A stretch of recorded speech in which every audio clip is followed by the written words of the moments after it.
All right, welcome to those online. Doesn't look like we have too many people online. Those with us today, we're going to start our 12:30 work session, Weber County Commission. Today is Monday, July 17th. It's 12:30. And our first agenda item will be to discuss action or approval of the work session meeting held on July 10th.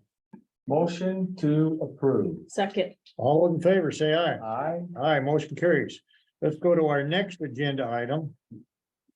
Discussion regarding the Little Weber diversion. Brand, Gary Meyer, Sean Wilkinson, Farm Bureau Subcommittee.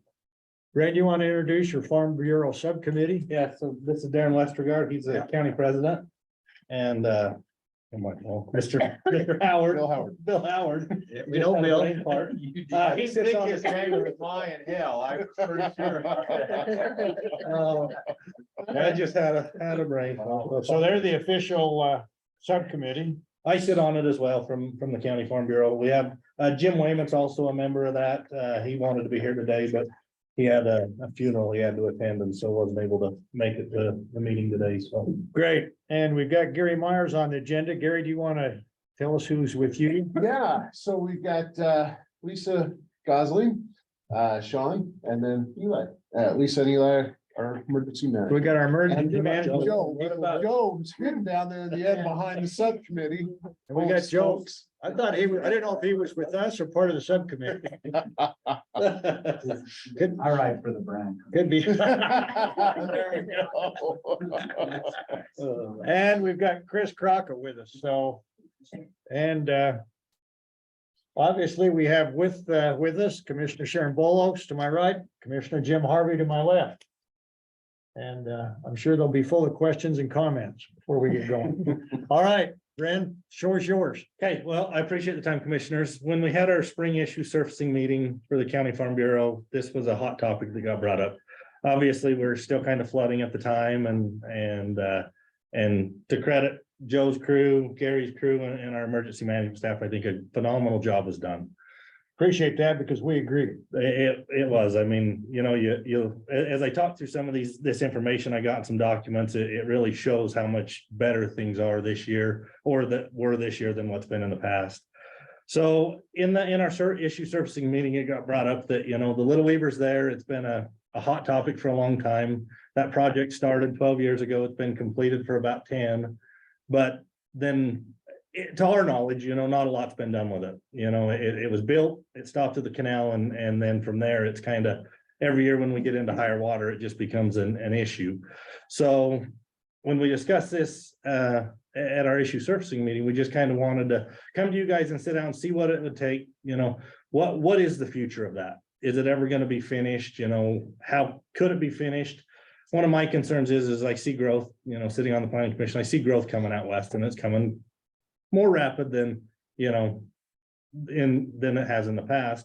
But, you know, what's the corridor going to be for that? One of the big things I'd like to discuss is, you know, do we have any plans to do a study to say, what's the best route for that Little Weber channel to go? You know, is it in the old bed? Is it, you know, is a straight shot from there to the lake going to be better?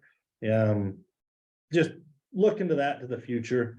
You know, I look back on the standard operating procedure that was wrote for that years ago, and the maintenance stuff, the river's changed a lot since the history or since that got put into place.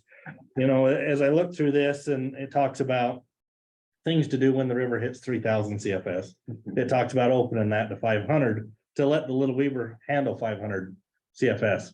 It talks about when the river hits 3,500 CFS, we should be dumping 1,000 CFS down the Little Weber. Well, in my opinion, I'm not an engineer, and that's why we pay Gary the big bucks. But I don't think that channel would ever flow 1,000 CFS the way it was built and designed. I mean, in comparison, you look at the Willard Canal. That Weber Basin has told us that that'll handle 1,000 CFS. Well, that thing's probably 3 times the size of the Little Weber. You know, as we watch the Weber River flow this year in high water, you know, we've seen water upwards, you know, over 4,000 CFS, you know, 4,500 CFS, and it didn't become too big of a problem. So I think looking at this document, updating it to what the procedure is for that cut off. Seeing what the channel can really hold, you know, what do we have in place today? And what could we push down that to alleviate issues? But then, you know, the biggest part of the discussion is what's the future of it? And I'd like to see us, you know, when I met with you, Commissioner Frower, and kind of brought it up, like you'd mentioned, great idea. You know, the state's got a lot of money for the Great Salt Lake right now. And, you know, if we could go back to them and say, look, we want to build a direct line to that. When we experience high water, we're not going to be infiltrating nothing. We're going to push the water to the lake. Let's take advantage of it. So, I don't know, do you guys got anything else you want to add? I'll echo that. I mean, we Yeah, we just- want to be involved, we want to be supportive, but we want a game plan, I guess you could say. So I can go back to our members and say, hey, we discussed this.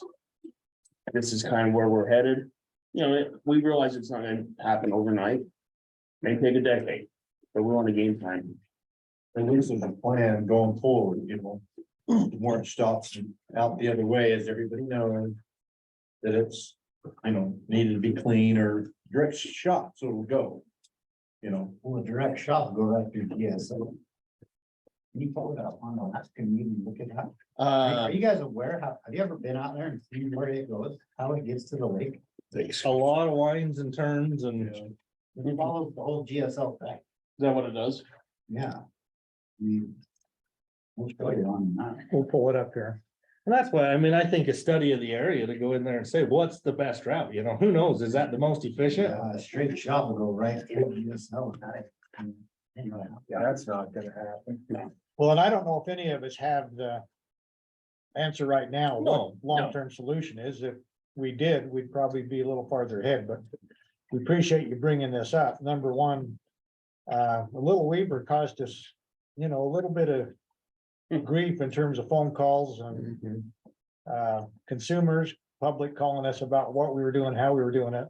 And thank goodness, due to Joe and Gary and Lisa and Eli, I think we made the right calls in the amount we released and the time we released it. Now, You're right in that area. some people would, obviously not everybody agrees with that, but we were making decisions basically by the hour.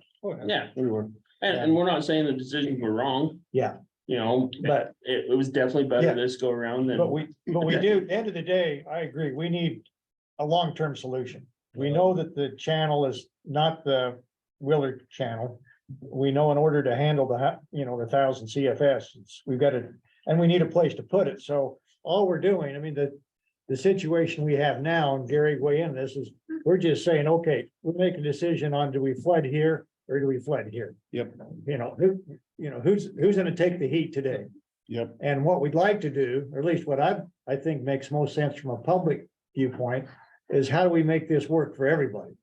And I agree, how do we put in place protocol that, so when we're gone, and we have these other years, that we have a protocol in place to say, this is what we should do, this is when it should be opened, and oh, by the way, it will handle it.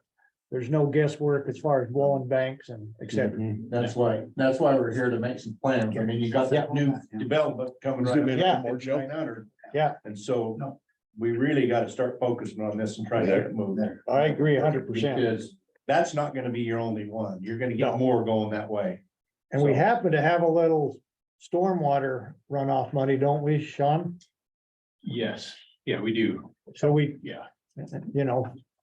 when we were in the middle of a drought and we put forth the tax increase, people thought we were, crazy, Right. which we might have been, but now it looks like it may not be a bad thing to have.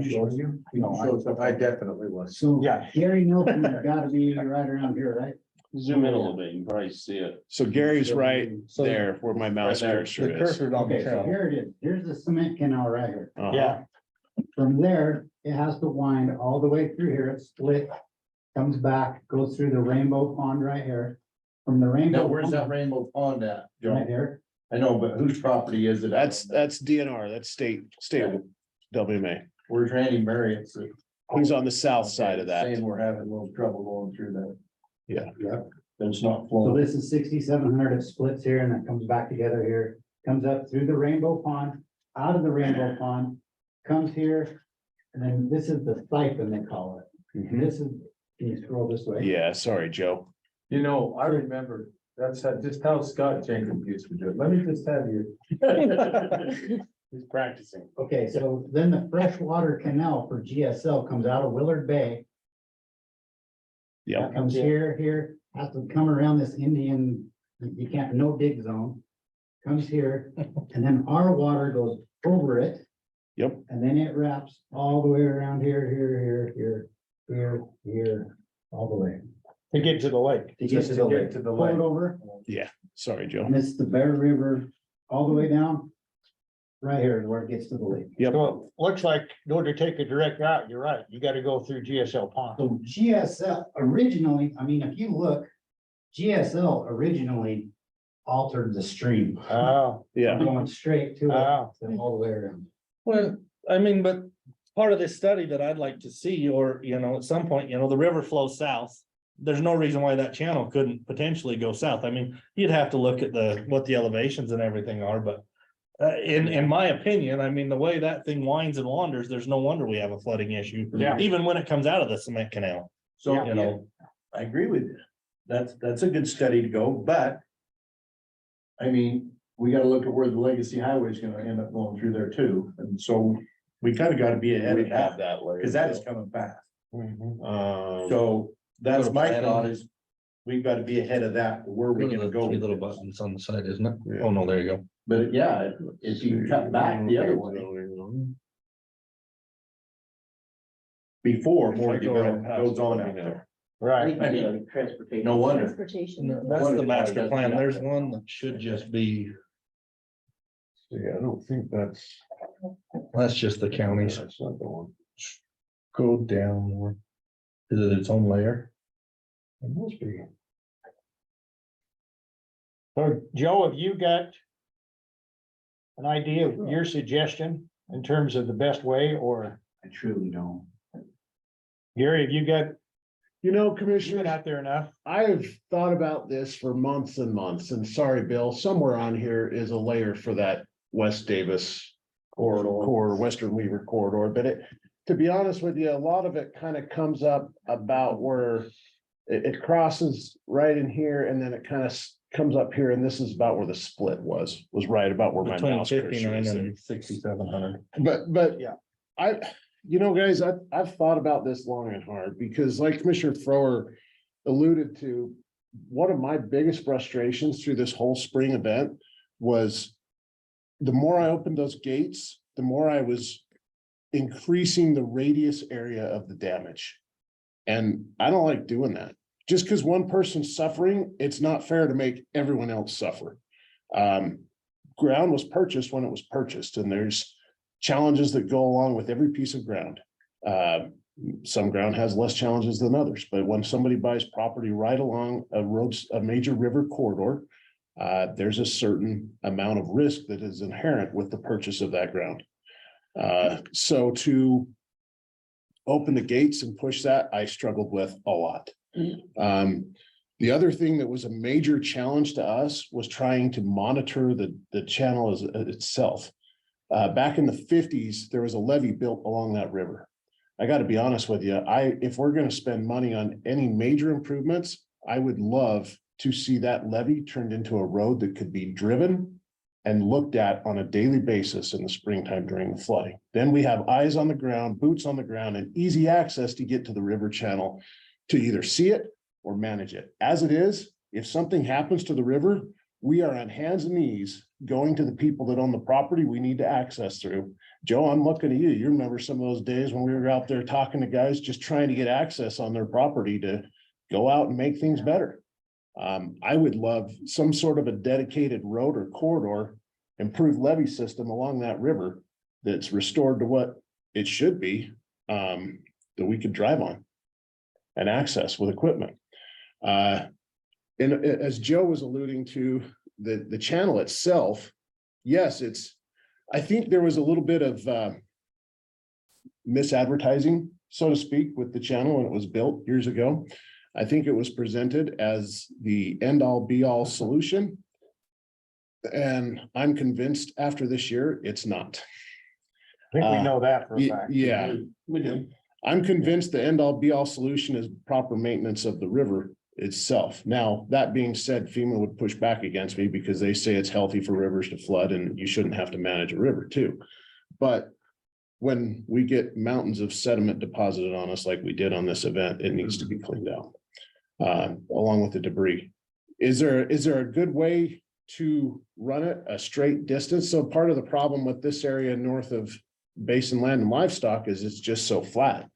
We sent water into that for how many weeks, Joe, before it ever decided to leave? 2 solid weeks of running water into that before it literally turned this whole area into a massive bathtub that eventually overspilled and allowed it to go out through the state DNR property and out the way we showed you out into the lake. Another problem is when we build this, when this water builds up, it backflows through Third Salt Creek. And That's floods right. Blossom, floods Homer. We had to go install, Joe's guys had to go install a specific structure to keep that from happening. And again, spreading the damage and the pain. That was something that not a lot of people knew that we did. I don't even know how much we told you guys about that, commissioners. I'm looking at you. Jim Wayman's road right here. Let's see, right here. Yeah, And it was flooding right here.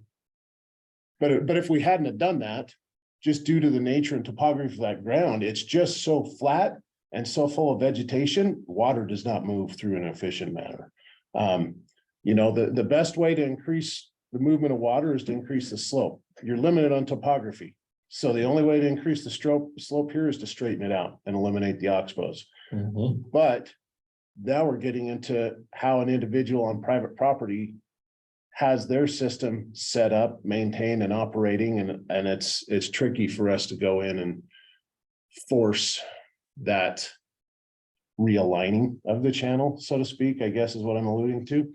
So, bigger picture, looking at this, all these variables taken into place, my opinion is maintaining of the channel, the Weaver Channel itself, and the levee road is probably the best bang for our buck on money spent on this.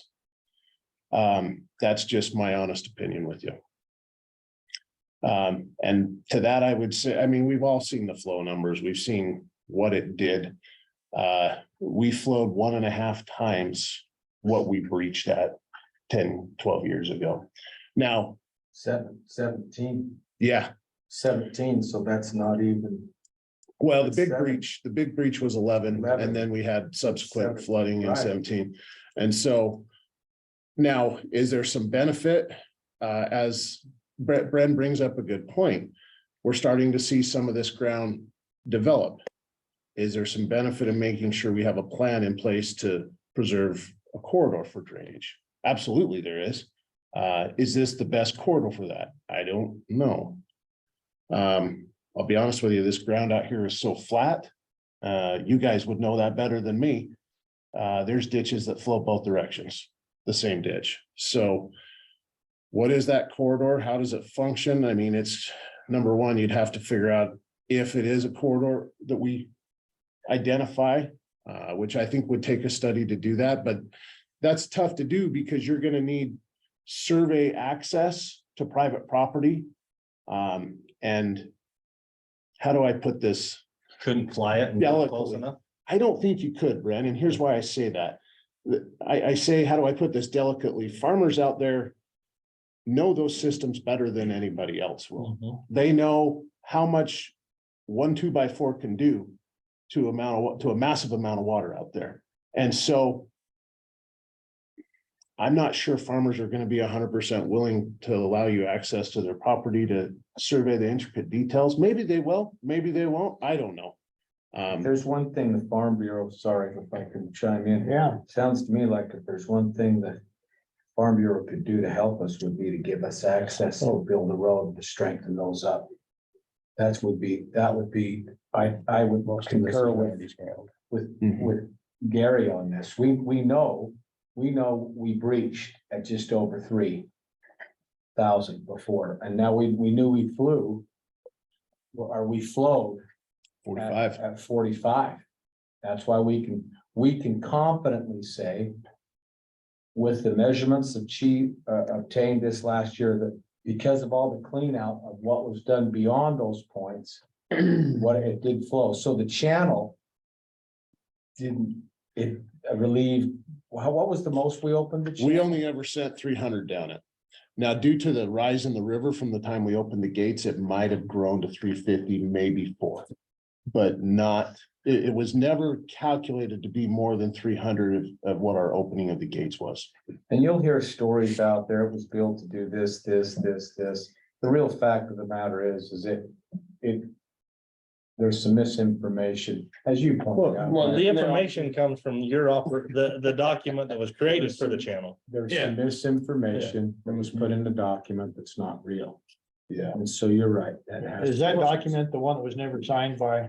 Correct, it is. And again, historically, the document was created when we had a much unhealthier river. Oh, I The agree. river itself is much Yeah. more healthier and a much safer channel for that water to pass when that document was written. It was.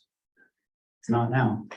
It's not. Yeah. A lot of work. We got a lot of work Yeah. to do, Oh, yeah. Joe. Correct me if I'm wrong, and I may be outspoken or misspoken here.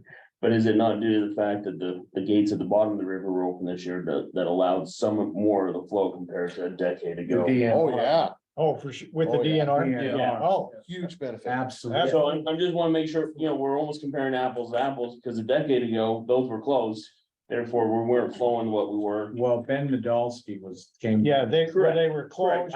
I'm just verifying, So- making So that with, point. with good comes bad. Yeah. Absolutely.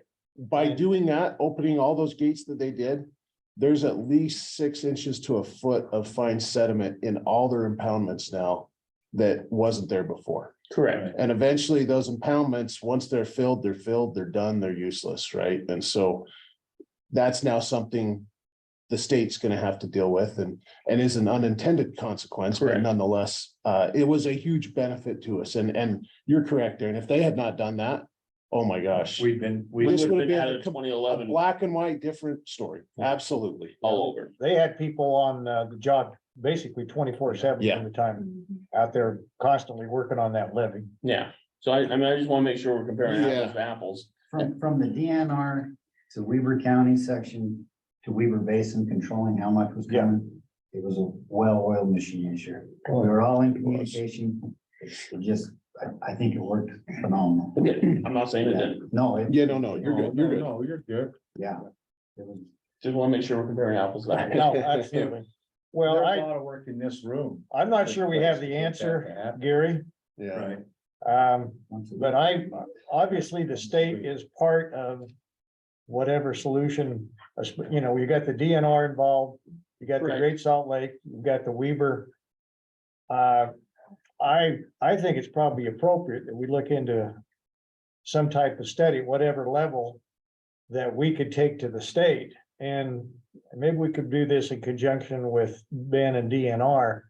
If we're gonna get money from the state, which I think there's a good chance we could, Mhm. we're gonna need some type of study. Okay, here's what some proposal, here's what we propose to do, whether it stay within the river, whether it's to expand. I know Sean and I have had discussions, maybe the best thing for us to do is to go out and try to purchase that property from Marriott.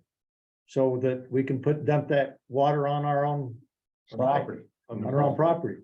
So, I mean, I think there's some solutions out there. I have no idea what the best one is. But I think if, with the right study, Sean, we could get to the point where, at least at a higher level, we could say, look, this is where we should start looking in terms of some type of analysis. Before we get into surveying property, Yeah. let's look at the big picture first. Mhm. And then, and maybe they come up with 2 or 3 alternatives that we sit down and look at and say, okay, in our budget, and what we can get from the state, where do we go? Now, that is something, as I was kind of spitballing with Brent a little bit this morning before our meeting.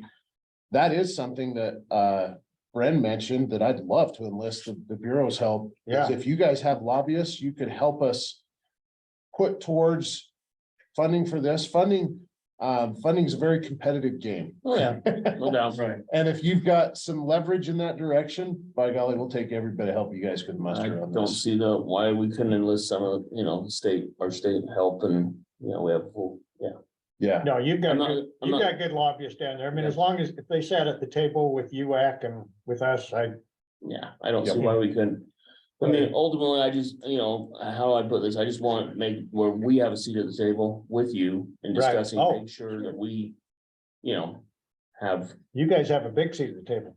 My Well, you opinion. can see what the plight is, you know, we're taking the long way all the way around. You Yeah. know, we're going clear up and around the corner, then back down, and Almost doesn't even make sense, but it is what it is. it's what is happening right Right. now. Yeah. Never knew that before until now. The Uh, point is there's some landowners we know down that way, you know. That they're gonna take the blunt of it, but these upper ones that screamed at you, you know, they didn't realize. I mean, if they seen this map, realize now. Yeah, we got a problem, but we need to keep focusing. Are we gonna use that as a channel for a release? I really think that's We've got it. that's one of the look forward. questions. There's a couple. You That's know. one of the questions. Do we keep using that little Weaver? Right. And then if we're gonna use it, what's the best course after it gets past Gary Nelson? So. You know, Bill, you bring up another point I didn't even make to everybody. Right now, as we speak, if you go out to the riverside of those gates, there's probably 5 to 6 feet of sediment there, burying logs and trees and Yeah. whatever else got True. stopped by those gates, which along with everything else, we haven't even got a chance to even pay attention to yet and clean it out. And if we don't, that channel's zero good as it is right now. Yep. But, you know, that's something I would like to address is maybe we look at how the river channel is designed and design a better sediment trap than the channel itself, because it became a massive sediment trap this year. There's plenty of sediment in it. Yeah. Yeah. Yeah. Yeah, you guys know first well how much is moving through there. I don't need to tell you Yeah. that, but. That's, yeah. But if you could crack the whip on a lobbyist to get them to help on this, that'd be I phenomenal. think, like Commissioner Frower said, our first step is we've got to have a plan in place before we. Right. Okay. You know? Yeah. So what I'd like to do, Sean, is maybe investigate who the best independent contractor we could get to give us proposals, To do a study. do a study, We could do, and then we can look at, look at the cost of the study. We can, I'm sure, use our stormwater funds to pay for that study. And then once we have the study, then we can sit down and make a decision to go forward. I think that's the best thing we could do. I mean, All for you guys be okay with that? Yeah, I think we, The other issue in the room as well, having been involved with the diversion and building all of that, regardless of what the study comes back and says the best options are, we're allowed to do with that river what the Army Corps of Engineers allows us That's to right. do to that river. So Right. there is a big seat at the table that's gonna involve them, and that involves a lot of political hoops to jump through. Did they come into play on the Little Weaver as well, or just? on- They came into play with the design, what we were able to do with it, all of that technically is Corps of Engineer That's why I don't. domain. I know. So yeah, that is a big elephant in the room is we're only allowed to do to that river what the Corps allows us to do. well, I'm sure that's gonna be the same way as you continue out. You're gonna have a lot of that. You gotta look at them on the table, and that's why I said, that's what we gotta. Yeah. They take jurisdiction over what's determined to be a navigable body of water, and it's demoralizing what they claim as a navigable body. of water. Yeah. But we all know here that it's gonna happen again. How soon? Nobody knows, Yeah. you know, Yeah, no, so. we basically had what, 3 within a little over a decade? that's, 3, and this was a big one this year. No, I would expect we'll see something similar to this next year. I'm hopeful we will. I'm not, We need the water. The only reason we kind of come to the table too, as farmers out there is. Some farmers are selling, we need a plan in Yeah. place before you guys get in the bind that the ground has been sold. Well- You can't, That's the other part of this equation, which is just as important. This would be a study for our planning. So as we look at, Corridor we preservation. look at corridor preservation and Yeah.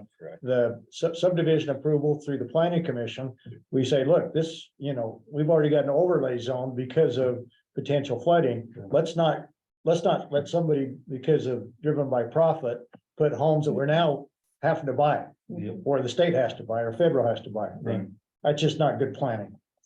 So I think, we're at the opportunity, we have the opportunity right now, time wise, to make that happen. Yep.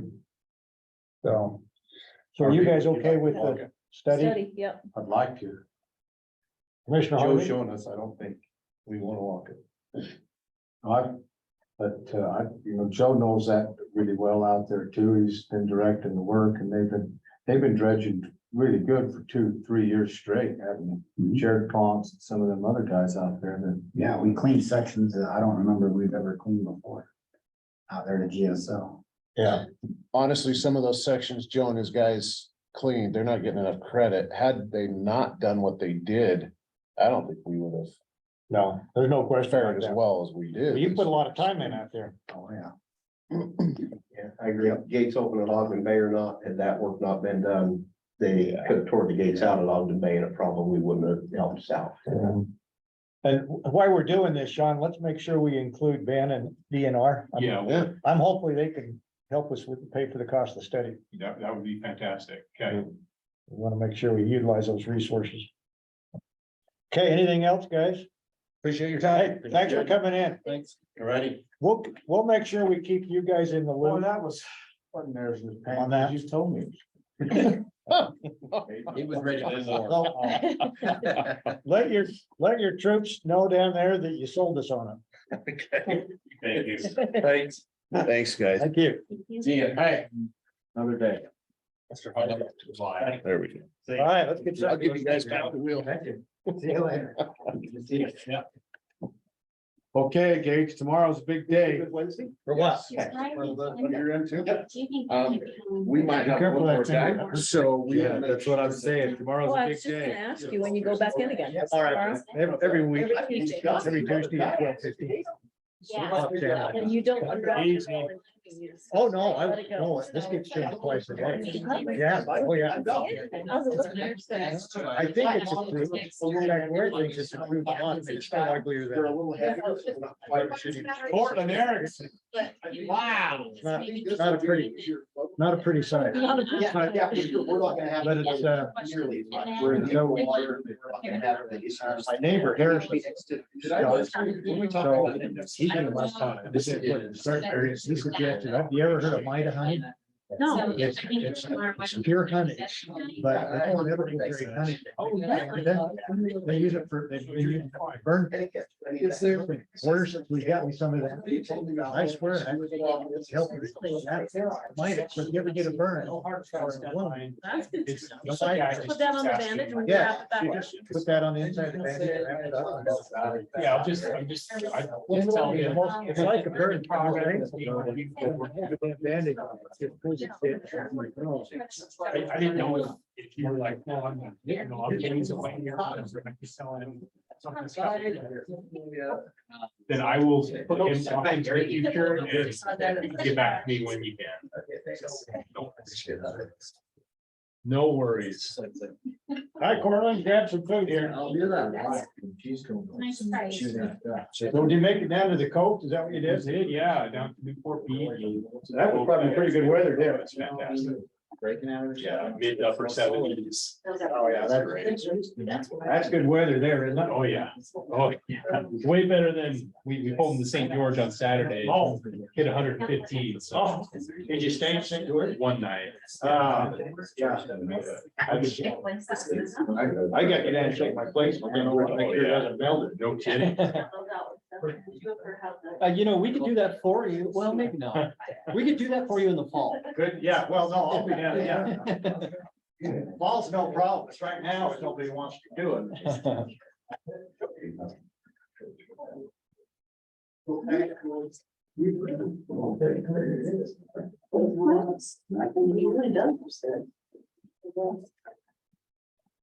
Lisa, did you get some? I did. That was a nice surprise. Chick-fil-A. Oh, yeah. Nuggets, salad and nuggets. That's the way to go. Salad makes you feel good about your life. I agree, but the nuggets really don't have that many calories. What? Yeah, They're not The that sauce bad. does. the sauce, but not the Whenever nuggets I love the themselves. sauce, I'm like, Because do I touch how much I ate? or-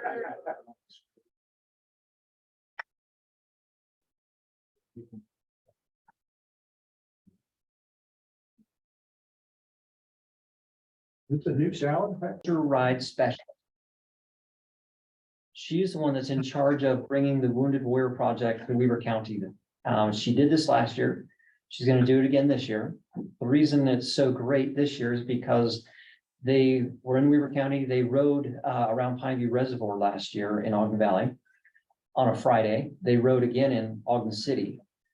They loved the community. I remember that, yeah. They love the community, so that's why they're back. So they love the community. They said they got a lot of support.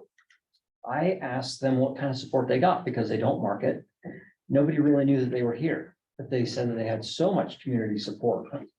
The community support that they got was just a kind applause as the whole procession wheeled through town.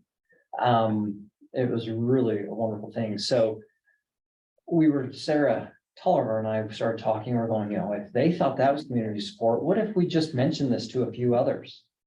Just, weeks before, and to see if we can get some interest and see if people want to participate a little bit more and cheer on these soldiers as they ride through town. So we've done that. Sarah's making some calls. I've started making some calls. We have Cache Valley Bank who wants to be involved.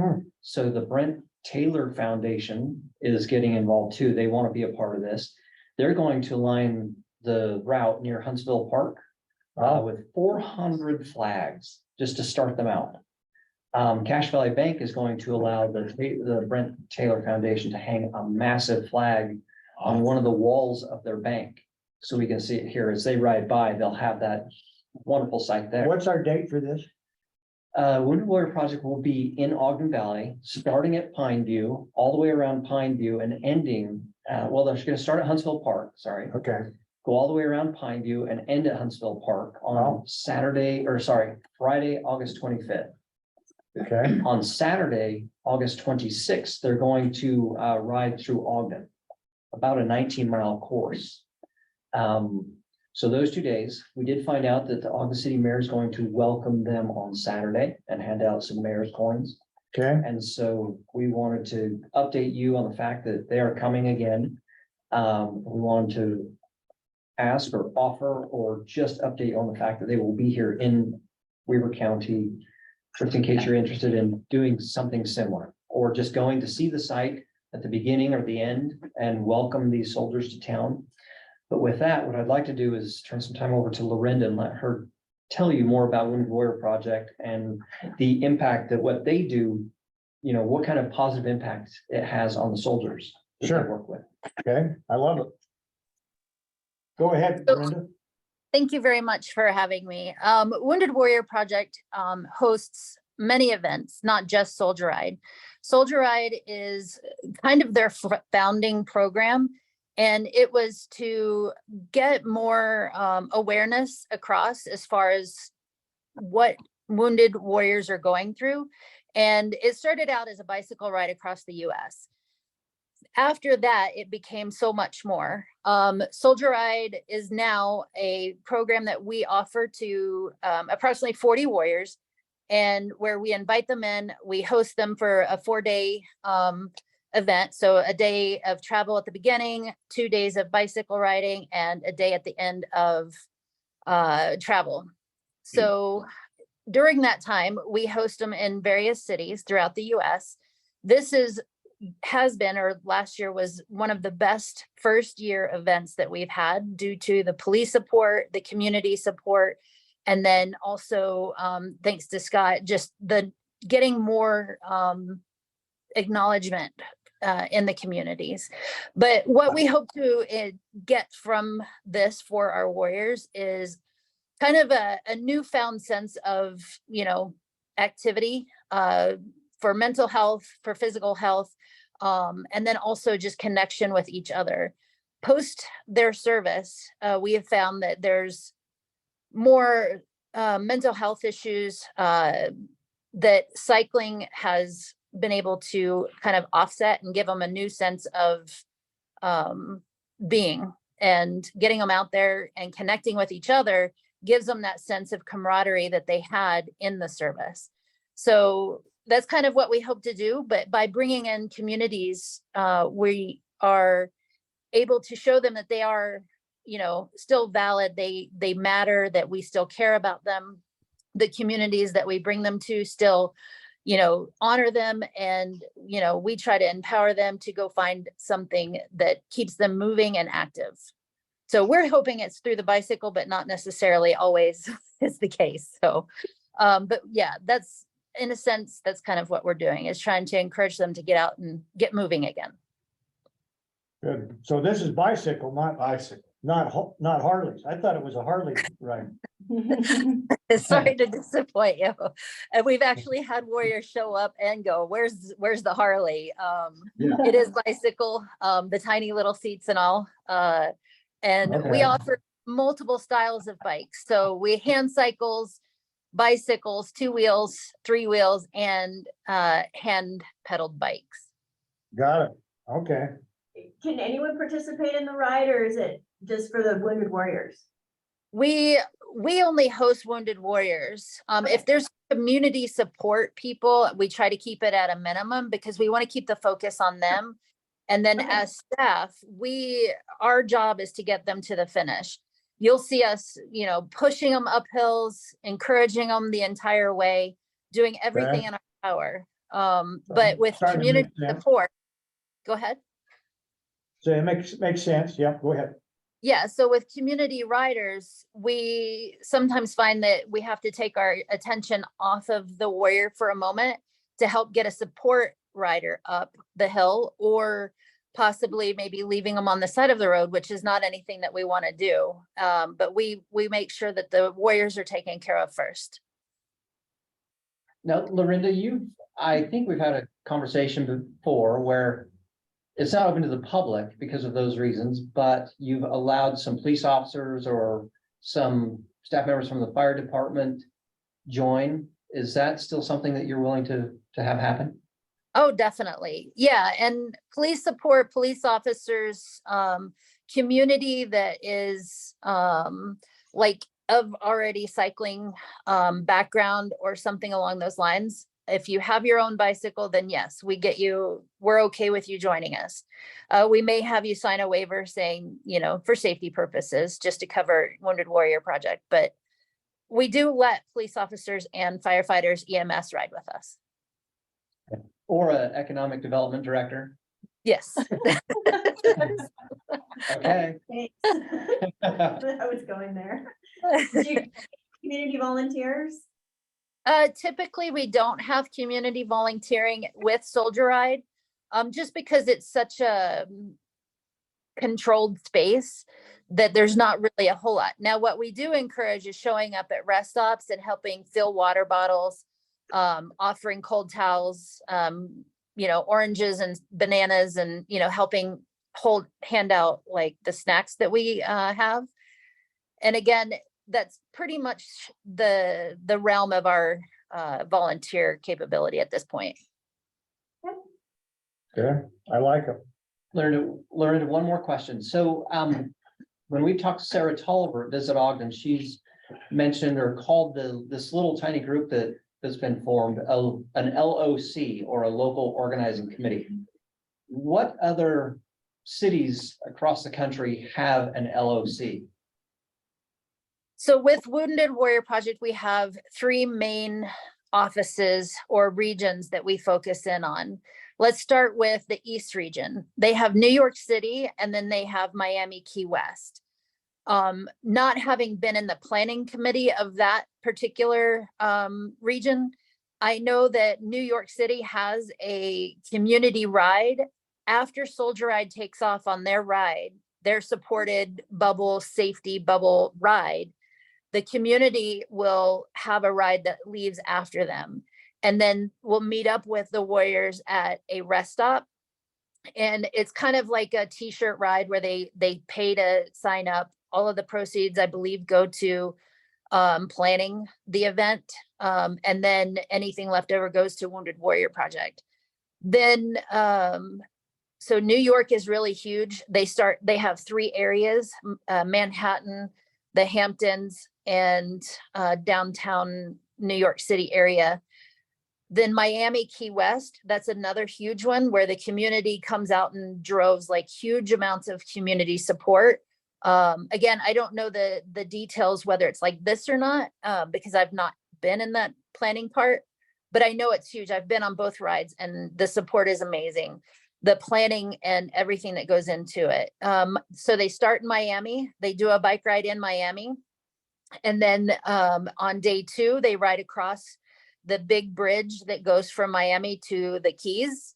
And then they stop somewhere along there. And then they do day 3, where they actually have a route in the Key West area. So they go to the, I guess it's the most southern part of the US, like the start of a highway, 0.0 kind of thing.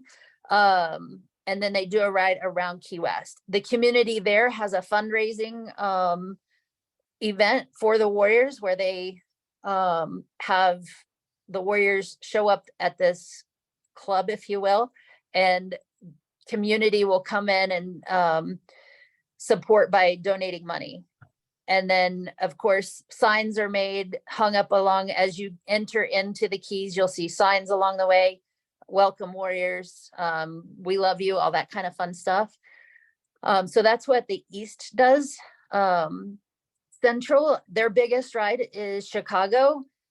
The police support, oh my gosh, it is just crazy support.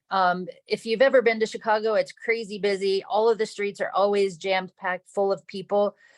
The support there goes from, I think it's Craig Mansky is a supporter there, and he kind of like does all kinds of various activities for them, where Chicago Med, the TV show Chicago Med, Chicago, I think it's PD will show up and play softball with the Warriors. So it's kind of more of a, I don't know, visual aspect of it, but very private. They rent out the indoor softball game area, soccer games, all kinds of fun stuff.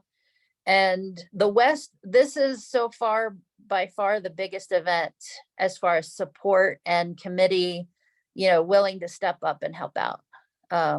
We typically do DC, Washington, DC events, and that is more of a political side of things. So we have the the Secretary of VA come out, and they host a dinner at a super, super fancy restaurant.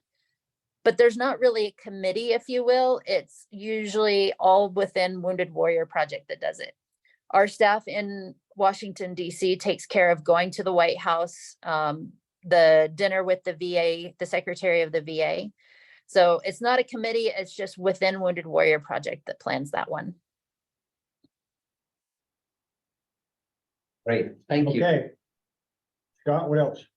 Commissioners, that's all I have. I just wanted to make sure that you were aware that they're gonna be in the county riding on Friday, August 25th, and welcome you to be a part of that. That's especially at the Huntsville Park. Yeah, Well, and we can coordinate more after this call. I and would see. think we should get, the commission ought to be there to welcome them in, and if, I would think there'd be enough people in the valley that if you did a public ride after, not to we don't want to interfere with that group, but I think there'd be people that would show up and support them and then be involved. Yeah, That's what, it's August. I would. August 25th. You do it. I totally do that. Lorinda or Sarah, thanks for joining Sarah, us. you're there. I believe, Lorinda, that the Warriors will take off out of the Huntsville Park at 9. They arrive at 8:30, correct? And then they'll leave the park at 9? Correct. So staff will be there setting up bikes at 7 a.m. We will then prepare for Warriors and anybody else that wants to show up. So feel free to come out. At 8:30, Warriors will arrive. They'll come off the bus, do any necessary deeds, get on bikes, and hopefully roll out of that area at 9 a.m. heading towards Eden Park. So, I mean, even to stand on the route somewhere and just. Yeah. you Well, know, we could give some. get the applause to go public by. involved, whether it's to ride or stand and cheer, yeah. Right, and that's. Sarah, what do you think we should do as a commission? Tell us what you want us to do or not do. Oh, does that offer stand all the time? Yeah. No, Not all the time. I think what we've been talking about is having you guys at the start to welcome the Warriors to our community. Yep. This will obviously be the kickoff day.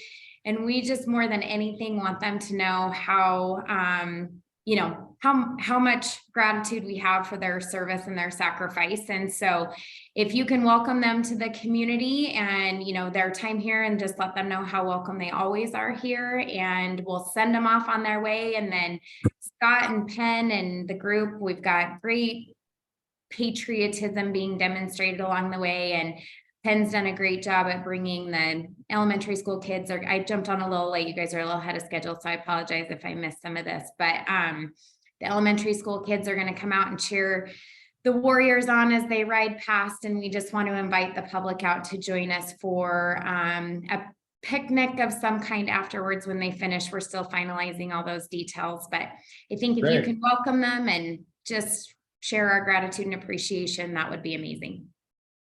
Tell us what to do, when to do it. We'll be there. Sarah, Lorinda, do you see them participating in a way where they get up in front of the Warriors prior to taking off on the ride and saying something? Or do you see them kind of mingling with them as they're getting prepared, saying hello and thank you as they're getting prepared to leave? Or either one of those or something else? It can be both. If you come early enough as they get off the bus, cheering them on and supporting them that way, and then mingling with them. What the start usually looks like is staff is preparing them to get on their bike. So we let them do whatever they need to do towards the restroom area. And then we gather around, we do a brief little stretching thing, kind of a movement and then help them figure out what's their pains for today. And then we work through that. And then I give a quick little brief of safety of riding on the road in a group, in traffic, you know, having the police support with us, and just kind of ease their minds with anything that could come up. And then we basically get ready to ride and on the bikes and take off. So if you want a little, you know, like a 5-minute, you know, welcoming speech, we definitely can make time for that. It usually takes 7. Yeah, I can cut my 5-minute speech to 3. Flag to the starting flag.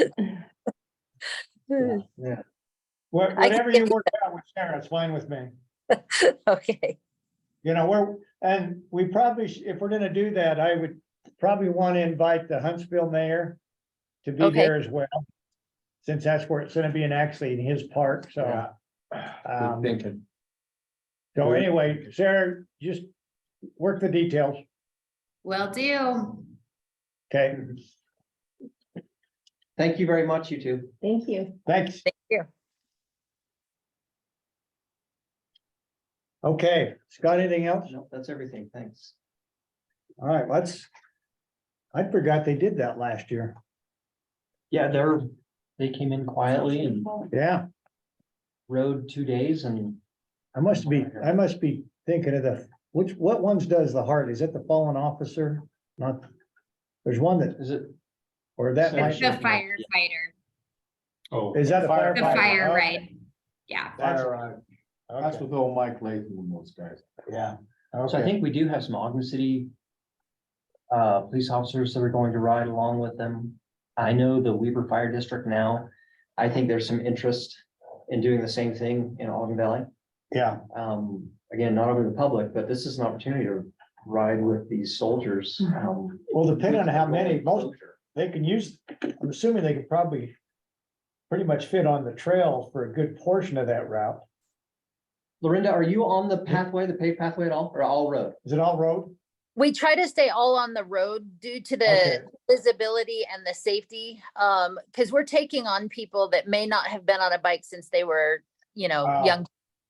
So Got we it. got to give them space, and then not a whole lot of technical turns getting on and off of paths. But we also allow the officers to tell us when it's, you know, when it's best to be on a path versus the road. So if they guide us there, we'll go there. Yeah. Well, as long as we got good police support, sheriff support, we'll be fine. Yeah, you've got the motor division, sheriff's office. Yeah, cool. And All last right, year, let's- phenomenal guys. support. Yeah. Thanks very much. Thank you. Thank you. All right, we've got your sheriff coming in here. Commissioner Bolos, He is in a while. he's at 2:30. Very good. Have anything out of this series? Chris Crocker to prepare some stuff. All the pressure's on you, Chris. You for what?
This, Oh, let's get this show rolling.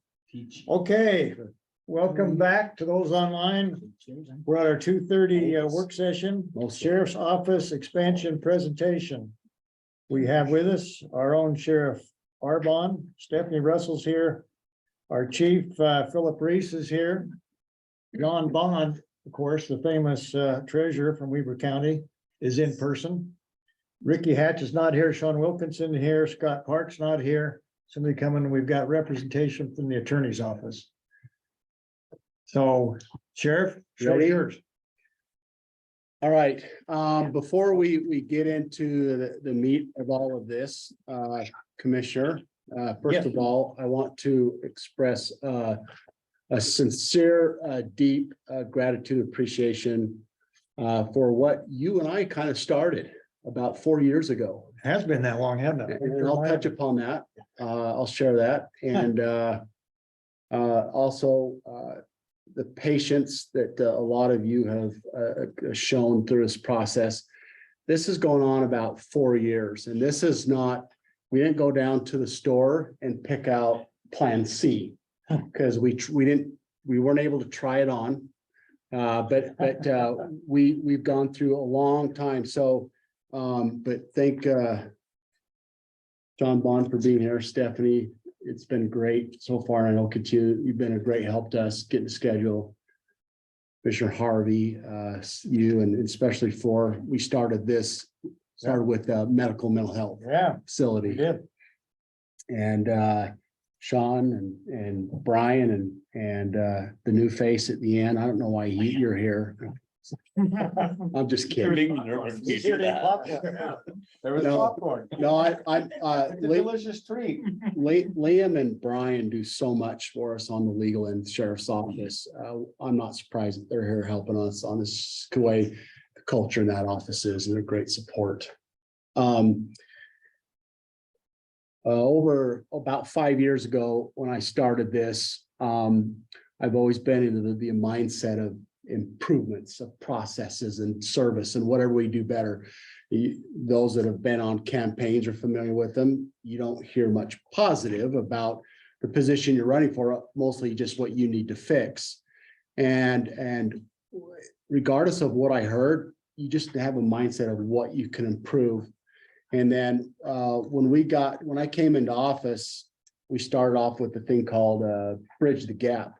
We found out that the Catholic volunteer service at the jail, the LDS, VOCA, Cottages of Hope, any services, they just weren't working well together. We had problems with driver's license, inmates saying that officers are still in their driver's license, and that's why they can't get a jail when they get out. So we come up with all these solutions to bridge this gap to help people find jobs upon release. And then COVID hit, and it just really hurt. We had some very good success before that. And so we've been struggling. And then during that time, phone system in our jail, Securus, told us about a court decree that occurred in Dallas, Texas, for their jail, where they were mandated to do some health care for the inmates. And so we now got a trip through Securus to go see Securus's facility, but we also got a tour of this 8,000 bed jail facility. It's massive. And It's a jail, not a prison. it's a jail. It's the county jail. And we learned of this decree that mandated, like, because of what's going on, you have to build. So they teamed up with their county hospital, which I believe was Parkland. And we went through there and we saw a lot of things that we didn't have. And it wasn't a matter of, well, because they have it, we should have it. It was what we saw, where we felt, we asked ourselves, what is public expectation, right? What does the public expect all of us to do as we serve? And so that's a question that I ask my staff. And when they're caught between dilemma of what decision, I says, just ask yourself, what is public expectation? And so what we walked away with is, what can we do better to serve? How can we not have so many lawsuits? How can we provide better care, mental health, and also physical health. What can we do? And I think I got home from Texas, and within a week, I called Gage. I said, Gage, I got to talk to you. He says, I need to talk to you. And I said, all right, you go first. I was in the state of Washington at a conference. Tacoma, yeah. Yeah, and I talked to these sheriffs, and they're talking about medical care for the hospital. And it was odd because at the same time, this light came on that we needed to do better. And so this led to Vital Core, which you all know we've had great success with. And then we know that our facility at the time when it was built right. It was built for the time, but they didn't have the opioid epidemic and they didn't have the mental health problems that we're having nowadays. And so we shortly after that, we decided to find out what we needed. We started with the feasibility study. And the feasibility study with the data that we had, which was preliminary and small and just what we had, not very much. And it came back that we needed to build, and this is assuming that we'd walk away from Kiesel, that we'd have 2 pods, and that we do a medical and mental health wing, and that we would build a new Kiesel facility or a diversion center. And so they had the data that what they found supported, and they said, well, this altogether would be $62.5 million. And so with that, we moved forward. We thought about going to bond, I think the year later, and we decided because of all the entities that were doing tax increases, we would not do it last year. And so during that time, Chief Reese approached me with some great ideas.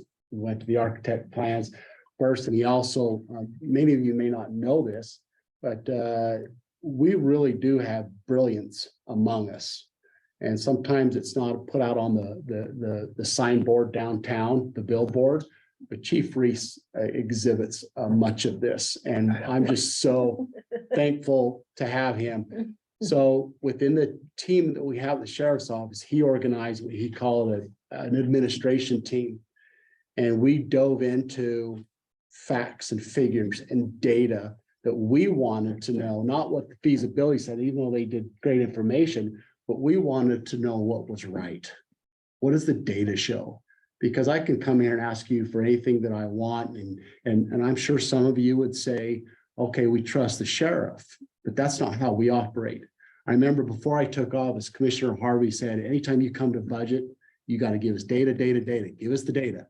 We need the data because we want you to have the facts. So when you are questioned by the public, which we all are, that you have the data and the support for the decisions that you make. So today we have that data and we've had it for a little while. We did a pre-run, a rough run with Scott Park, Commissioner Bolos and John Bond on Friday. And we're about 90% saying we tweaked it since then. We were prepared. And I'm really excited to be here today. I think you're going to like it. I just asked one thing in return today. I know Commissioner Ford asked for 6 hours for us to do this. I said, no, we can't do it. I only have an hour. So Gage. Okay, right. Sharon said if we don't go till at least 6 tonight, then it won't be normal. So I actually, it's 2 things I want to come away with this. Number one is I want everyone here to question and be critical and ask those tough questions because we're going to get them sooner or later and want to be prepared, but we owe it to you and each other to make sure everything's out in the open. We'll be candid. We got good data. We want to share it with you. And then hopefully at the end, I don't anticipate a decision from you guys, the commission today. We hope very soon because I want to get started with the campaign if that's where we're going to go. But like I said in the last meeting, I would hope everyone in this room is united, not just support like, yeah, we'll help you, but we all have some amount of passion that in other discussions, this is the right thing to do. And with that, I'm going to turn this presentation over to Chief Reese. Thanks, Sheriff. Chief Reese. Thank you. Time's yours. Yep. So I can drive back and forth. Thank you. Okay, so that is queso. It's pretty good to eat. That is our current facility. I don't know when they had green grass, but I'm jealous. We have a goal to help teach these individuals to be self-sufficient and contribute to society in a good way. With our current facility, we are unable to do that to the extent that we hope. I like to start off with quotes, and the sheriff's quotes seem pretty good, so I like it. I'll steal it from him and use it for a while. Okay. Back in November of 2021, we completed a expansion feasibility study, if you all would recall. Commissioner Farrar and Commissioner Harvey were part of that. The original feasibility study came back suggesting that 2 additional pods would be necessary, and that the medical and mental health wing was required at the time. If you would recall, the original feasibility study didn't address the community release portion of that. So out of the feasibility study, as the sheriff mentioned, we went down the road further with the architectural firm and started building some schematic designs and programming. I will hand you all of the programming data that Commissioner Harvey asked for. It will be interesting to see if you really, really want it after, Commissioner. It's a little dense reading, it'll be fun. But as you can see, that's a first take on what it would look like out in the saddleback portion. And we didn't really love that. It didn't feel good from a security portion. That's a very long hallway. There's some additional expenses to putting it out west like that, and it cuts down on our ability to drive around the facility. There's just a lot of not feel good. Could we do it? Yeah, but it just didn't feel. And that was the medical wing, right? That's the medical wing, Got yeah. it. Okay. So we started having a conversation about what does it look like if we put it in our current administrative area. It's a lot less expensive to do. For me, on a security, thank you, Charlie. From a security standpoint, so all of you been in the facility, if you recall, this is central control, right? Central control would maintain control of that hallway, which for me, growing up in the jail, like that's really important to me. You grew up in the jail? I grew up in the jail. I turned out pretty okay for turning out in the jail. Wow. See, there's hope for your Knows neighbor. that. Hey. Sure. Well, so Getting out somebody of turned harm's out way. okay. Audit to the jail. Yeah. Glad you all think you're Sorry. funny. So that fits into that space really well, square footage wise. What we would have to push out is the 2 housing units, but they would push out fairly minimally. When you say push out, you would make an addition to? Yes, Okay, so this would be a new structure and this would be a new. Structure. yes, sir, This is existing. structure. correct. Got it. Those mental health housing units would give us an additional 16 female beds and 32 male beds for a total of 48 beds. And while that doesn't seem like very many beds in the grand scheme of the 888 that we manage on a day in and day out, what it would do is allow for us to make the operational beds that we use for standards, run-of-the-mill, healthy individuals that don't have mental health, that we would be able to use those beds as they were designed. So give me those numbers again, 32 and 16. Yeah, so 48 additional beds. So how does that match up with your existing people that could be in beds on any given time? That puts us over by, So it gives you, my question is, that gives we you have room to grow, some room? some room to grow. So Okay, keep in mind that this adds to the bed count, if you will, to the facility. Right. So by creating this, so did the wing, it was the same number, but here we're just putting it in where the admin is. And it's more centralized in location. And we're taking the 48 or the 30, whatever we have now, out of general population. right. So we're creating space by adding these beds. So is this gonna be similar to what they did at the prison? Remember when we did the prison and viewed their medical? Yes. Very similar as far as. This is the that same portion architect goes. that we did for the Yes. prison, right? Okay, So if you recall, when we walked into those mental health units, Commissioner, they were very open. yeah, They felt more like a medical unit, right? Like there was a lot of natural lighting in it, but still secure. but still very secure. Yes. Yeah. So we'll move to more of a direct supervision model, which the entire prison went to a direct supervision model. Myself and none of our staff were big fans of that, and you can Yeah. see that out of the prison. It's not a great model. Yeah, But for these individuals that require a high degree of attention, we will successfully manage a direct supervision. okay, We'll find the right way to get our staff into those sections in a healthy way for our staff as well as for those individuals that we're managing. Okay. And so would you envision most of these have physical elements, or would they have mental, or both? I mean, what's the capability here for the? A combination thereof. So the mental health and medical units will mostly be for mental health units. Okay. So right now, we have Delta 4, which is a 32-man section, right? Okay. That we have between 13 and 16 individuals in on any given day.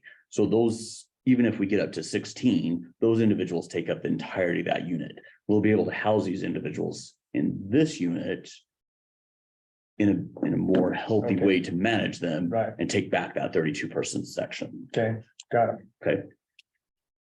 So inside, to answer your question, as far as Yeah. the very ill people, you'll see in the green, the infirmary portion of that. Got it. That section will be dedicated to those that are very, very ill. Okay, We had an individual that had been in our custody pass away this morning.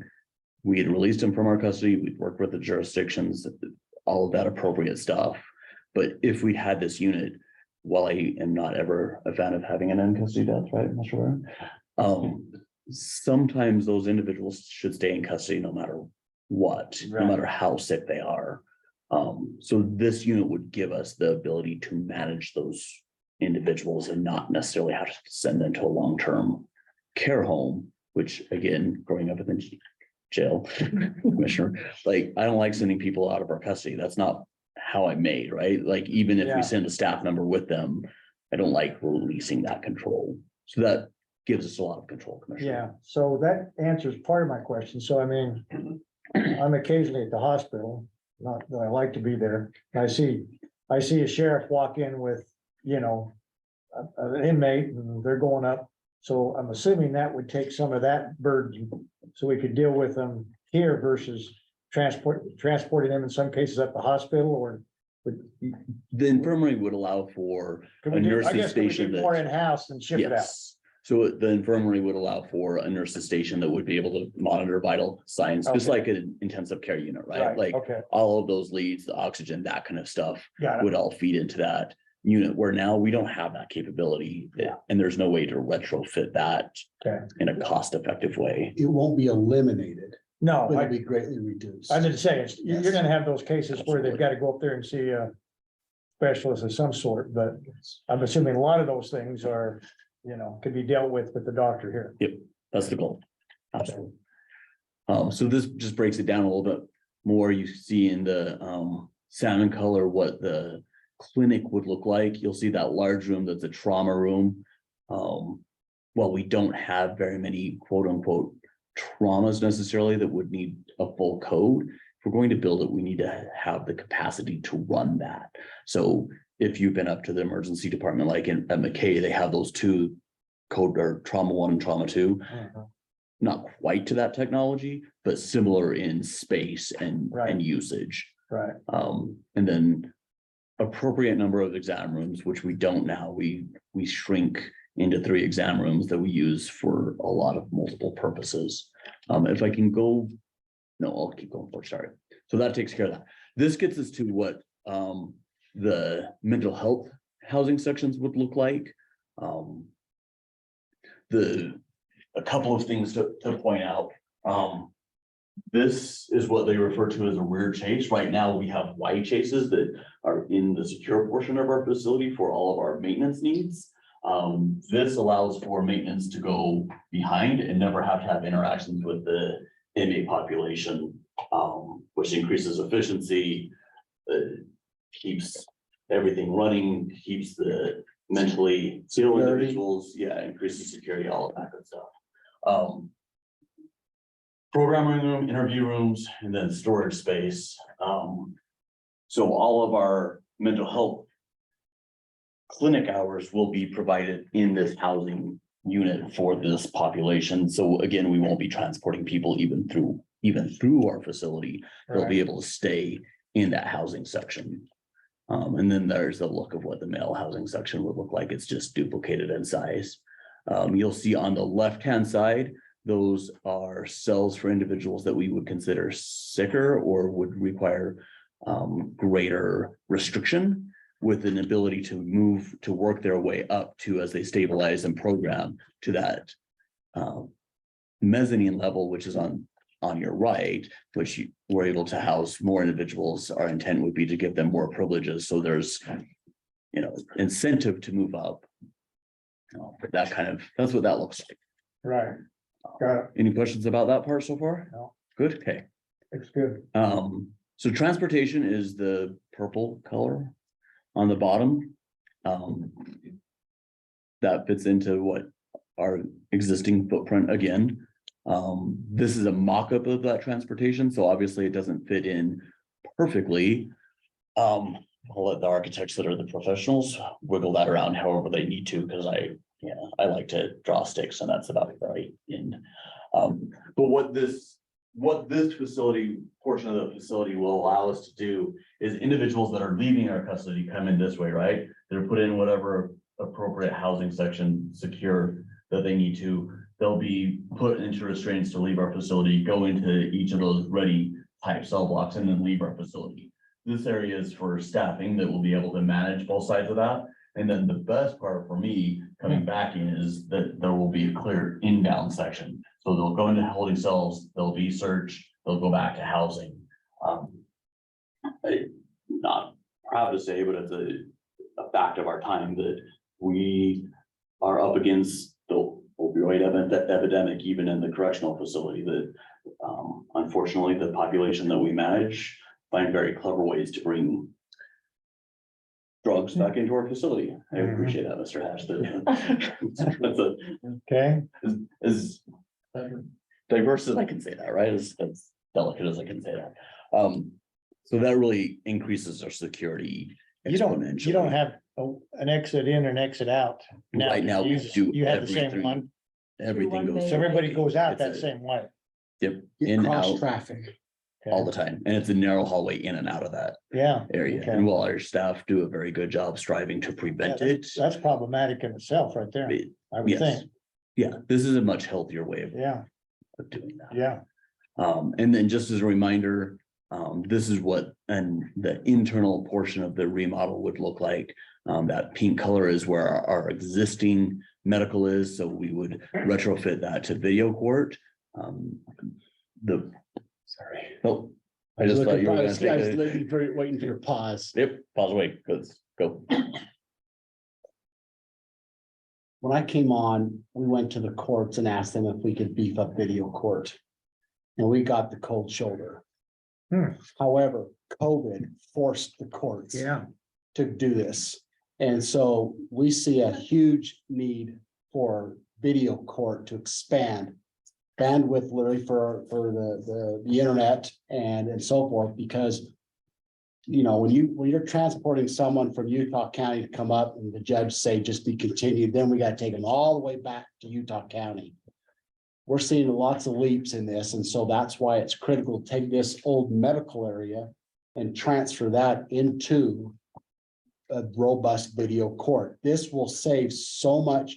Number one, it's a huge security because the inmates are not out in public going back and forth.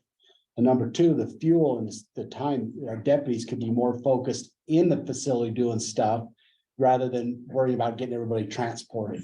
This is a wonderful addition. Yeah, I like that a lot. It's gonna speed up what's happening in the courts too. And Yeah. It's not just the sheriff's office that's gonna benefit from that, but the courts are gonna realize that their calendars are going faster. Oh, and it yeah. Creates a greater access for the public defenders to get in there, centralized location. Now, this is a great suggestion. One of our biggest battles is, and I don't mean this to pick on anybody specific, but the older generation of judges still like folders and writing and the paper. The newer judges want to do this, but it's the older judges that are senior ones that are holding it back. So give it a few years and this will turn into a busy beehive. Yeah. And it'll be great. Good 'cause- idea. Yeah, So the mentality is changing a little bit from the court's it perspective is. for video. Yeah, we're on a course to go a lot more video for Good. sure. Good. So we will be in great position when this is done. If it's approved, this is great. Yeah. Okay. Good thinking. I appreciate it. So this is what the additional housing units would look like. Again, you see the rear chases in the back of this section, so day-to-day operations continues running while maintenance is able to enter and exit through the rear portion of it. Increase in safety, increase in access, all that good stuff. A little bit different while it's still direct and indirect supervision like we have in our existing facility. A couple more rec yards, which will allow for our timeouts. That's one of the things that we struggled with the ACA accreditation is we make it by the skin of our teeth to meet the requirements for time out of cell time. And again, that's our staff being ridiculously clever about how they do it, but a lot of times we start our out of cell time at 6 o'clock in the morning and it goes until 1 or 2 o'clock in the morning, which is just not ideal, right? For those folks that are incarcerated, that are trying to contact their families, Yeah. their mothers love them, but don't love them at midnight, right? That's At 1 just o'clock, not- yeah. Not so. Our current pod control rooms are sat at ground level, so you see directly into the sections. This proposal raises it up. So you're looking down into the section and provides an enormous amount more visual access to it. So again, it's just a vast step forward. No hidden corners. No hidden corners, right? Tooele County has it. It's fantastic. Tooele County argues that it reduces their staff levels. I haven't frankly looked into it enough to be confident that I would say it would reduce our staff levels, but at least that's a hypothesis.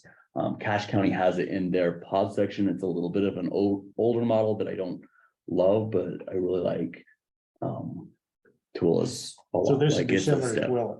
Yes, as far as Design. their pod control. Yeah, goes, got it. And their facilities. Yeah. Newer than ours, so. That's just a breakout of what it looks like a little more closely. This is one of the parts that I really like. So research shows that swing doors opposed to the pneumatic sliding doors, their long-term maintenance isn't significantly different. And from a correctional point of view, the sliding doors are safer. You can see into the sections more readily. Right now, our swinging doors, if you recall, have a window section that's pretty narrow and not that deep. And so when we have individuals that are a struggle to manage, it's really easy for them to block that section up. And we just can't see it. Like we enter a cell blind, and I'm not a huge fan of that. Yeah. So this provides a lot more ability to see into those sections. It's a step forward into the future, right? It's the right thing to do into the future. So that brings us to community release. We explored a few different options. This is the property out 12th, very good. Former Commissioner Jenkins, property management. Pole Those two barns. little buildings you can't even see? Those two little buildings you can't even see. No, you're gonna get me in trouble. I'm a little scared of former Commissioner Jenkins still. I don't need him to come on me. The point of this is we explored multiple options. This didn't seem like a viable, there wasn't enough parking. It got us really jammed up and just didn't have enough of what we needed, making the two buildings separate. So that led us to co-locating a new administrative office with a community release building. Commissioner. Is that a word? Yes, it is actually, comes from the Oxford, Oh, actually. the I have Oxford definition, dictionary now. sorry, thank you. So this would be one building versus two. Correct, Is that what you're, yes. okay? Keep in mind, this is just an image. We're asking to build this building, but we don't want to build a jail. We want to build a community or a justice center. It does not look like a jail. We'll get into a little more detail, but this is something that was located on the internet to give you an image. Not this is what we want to build exactly, Right. but it is 4 stories. And we'll get to that. So community release, you're talking Kiesel. Yes, sir. Okay. I know it will break your heart when we move away from that building. Won't break Ogden City's heart unless we put the marshals in there. And we got a great plan for that. We can work on that, yeah. Yeah. You're getting ahead of us there, Commissioner, but we're working that way. Hold on. So this is what this building would look like laid out on that property. Gives us plenty of parking, keeps the property management buildings intact, gives us an area that we can bring inmates in and out appropriately. It just gives us the appropriate amount of space. So you would park on Yes. 12th Street. That's public. So public parking would be on 12th Street, that Parking to the bottom will be, The state. staff parking. Right. Yes, the state's Okay, so it's on the east side when you come in. north. Is this our ground or state ground? That's our ground.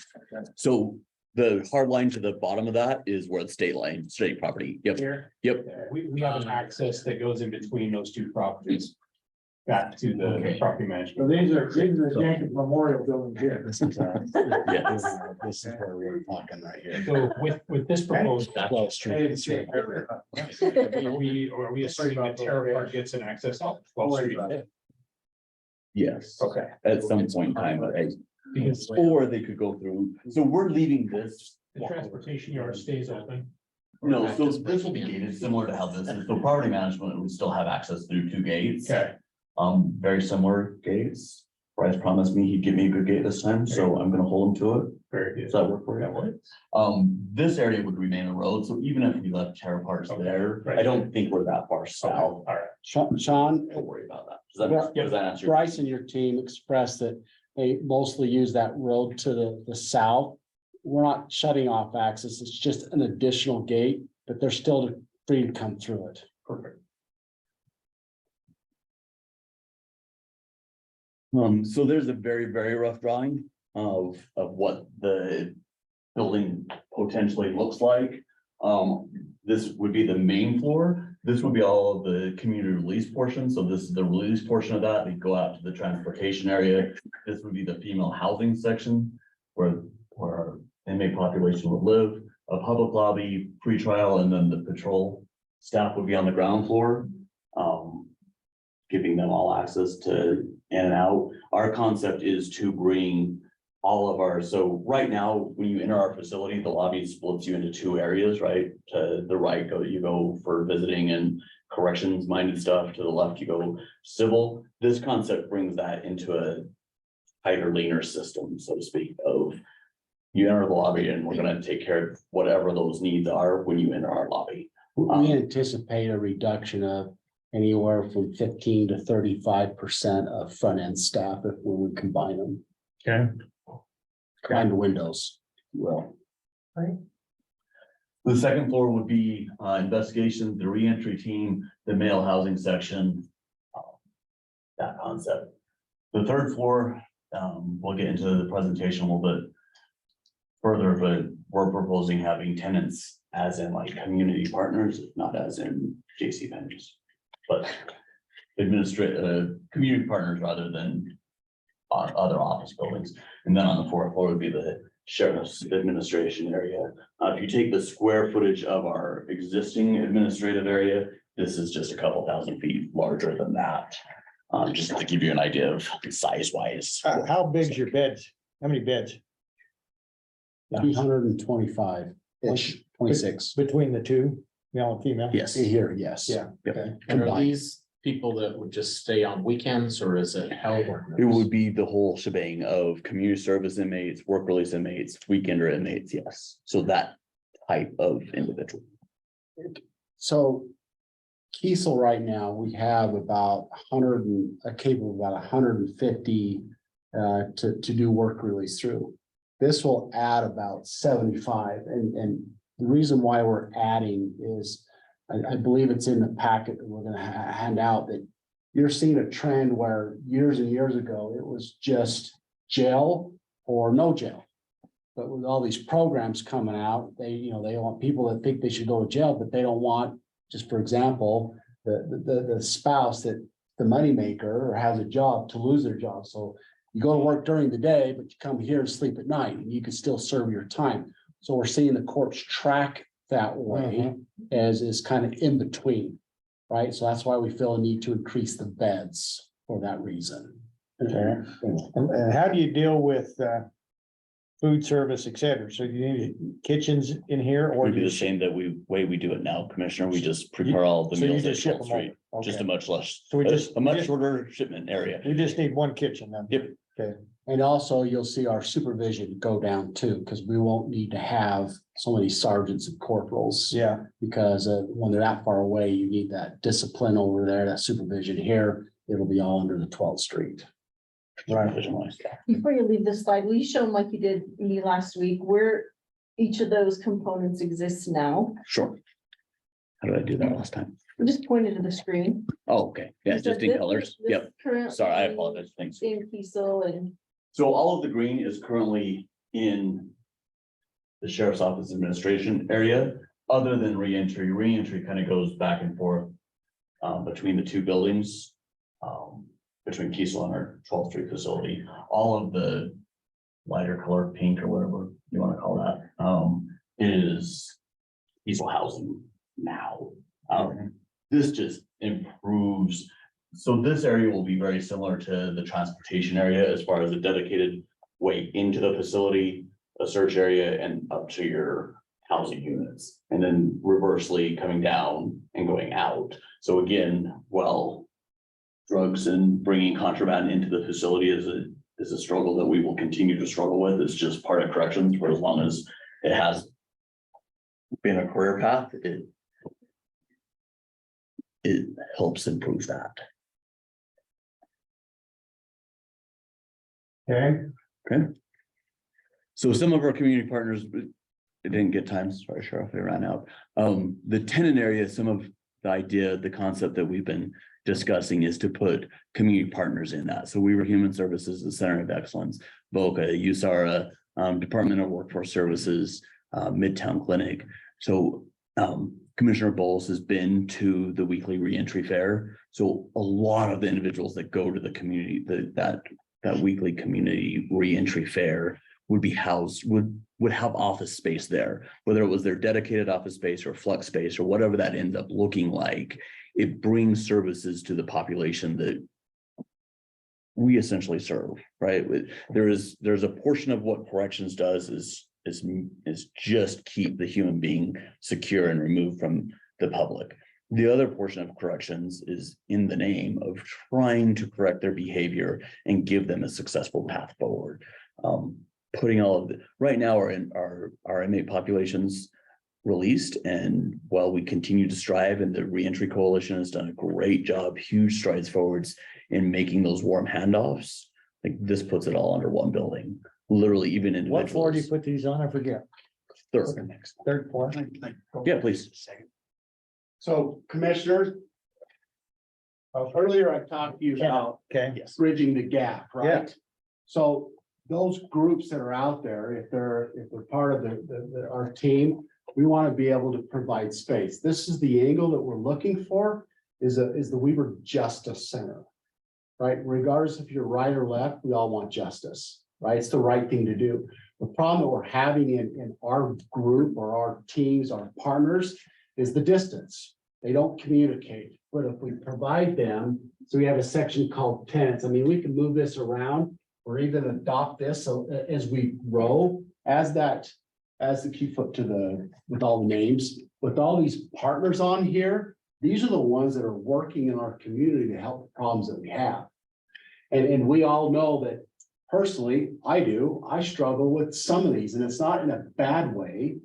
But sometimes we just don't know. We meet once a month or quarterly, but if they're working together, right? We're on the same language. I mean, I've been in some meetings and I hear words that I swear are not in the dictionary, like co-locate, right? But there's words, and everyone has their own language, but when you put us together, we create our own language that serves the people, right? And we're condensing. I have spoken with Andy Beatles, Melissa Pregain, Jed and Kevin over at Weaver Human Services. I've talked to other leaders in these groups, and they all think this is great. We're not proposing that they move their whole office. right. They've all expressed, even the public defenders would like to have an office for one of their attorneys with us, so we can work together to find out what is the best service or solution for, if you imagine driving down 12th Street and come down Depot. It's kind of like if we go this route, we're creating a justice corridor. All those people that go to jail are related to those in the Lanham House group, right? Somehow, we're all connected. But we bring them together to where, and then one of the ideas I really like is that we discuss is that, and I'm not asking for this, it's just conceptual. If we pivot the role a little bit on Center of Excellence to truly track what everyone's doing, right? What is our community, what do we owe to the community? What's public expectation? Well, sometimes we have these groups that want grants from the county, they want this, but how do we know how they're really successful? But we bring it together and those people come through, we track them. What is successful? And I think the center of excellence can contribute to the success of that. Because candidly, I don't know what they do totally. I know they do good stuff. I just don't know what they do entirely. But I think what they do is what they're proposed in adding this, we will work together and be so much stronger and valuable to the public. Sure. You spoke with the leaders of these different groups, and it's such I think a great concept. And I think you can really sell that. You've spoken or proposed this to the other police chiefs, because if they would Yes. write a letter of support in this, I So- think you're gonna. Chief Young is waiting for the results of this meeting. He's been apprised of all of this, and he is committed to make sure that he can help get this through, and he's gonna get all the chiefs together, write a letter, make this, work this up. They know what we're doing. Yeah, I think if you can get them, the leaders of, justice, I mean, there's that interest, like you want people in No, I love the that. facility I to think promote it's the interests of justice, that they're incarcerated because they broke the law. But you've got these leaders here trying to reform, and there always seems to be kind of a. Always. But if you can get them to joint interest and issue like letters So, of support. I think yes. it's very powerful. So one thing I want to share real quick, I talked earlier about brilliance of Chief Reese, but when we did this Bridge the Gap, we had a lot of people saying which program was the best and which one is the right fit. We ended up hiring a case manager in the jail over at Kiesel, Laura Andelin. And she's kind of the one that plays that role of where they should be going and is working with the coalition. And we're seeing so much success. So if that was a microcosm of what we want to do, is make sure these people are getting the right treatment or whatever it is, and having these groups work together. We're seeing a lot more harmony. They're like, oh, maybe this is not a good fit. Maybe this person should go with your group, right? That's what we want. But now we got people wanting somebody because they have to have some money to apply for some kind of a grant or something like that. We see some of that artificial interest in what we're doing, but this would alleviate a lot of that. I'd like to see a workforce development component if you ended up doing this. Oh, sure. Because it makes so much sense where you're located, particularly in this corridor that we're developing out, where we're gonna have some really good opportunities for workforce development pieces, and with the BDO right there.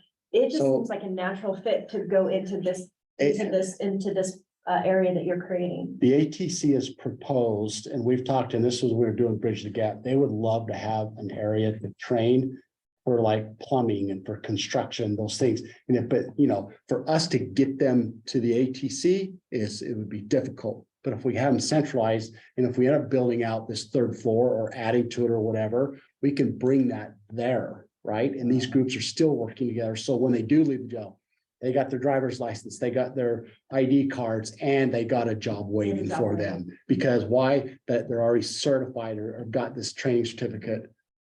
Our biggest goal here is recidivism. I don't want them back. And this here is we believe. Welders too, What?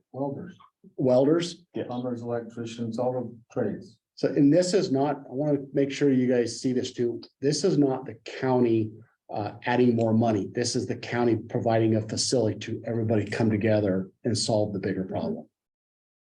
Centralized location. Yes. Agree. Are there other locations that use this method? Does Davis County Center? I don't, we saw it, I didn't go to Bergen County, but this kind of follows we sent some staff to Bergen County, New Jersey. And this follows a model similar to that, almost to the T, but that's how they found success is so if there is someone that comes out of our jail, one of the other challenges is getting them to wherever they need to be. The resources are not here, and then we can make sure they get a ride to that location. We can make sure that they get all those questions answered right then. Plus, like Stephanie said, BDOs across the street, which provides a lot of jobs. We got the transportation of 12th Street that can help with that too, that's already there. So in Utah, Mr. Hatch, no one does exactly this. Salt Lake County does a really good job with their case management. I'm always very jealous of their state dollars. Being a tier 1 county has its perks. Commissioner, like, I don't know why you didn't change that when you were state legislator, but I didn't have time for everything. so easy.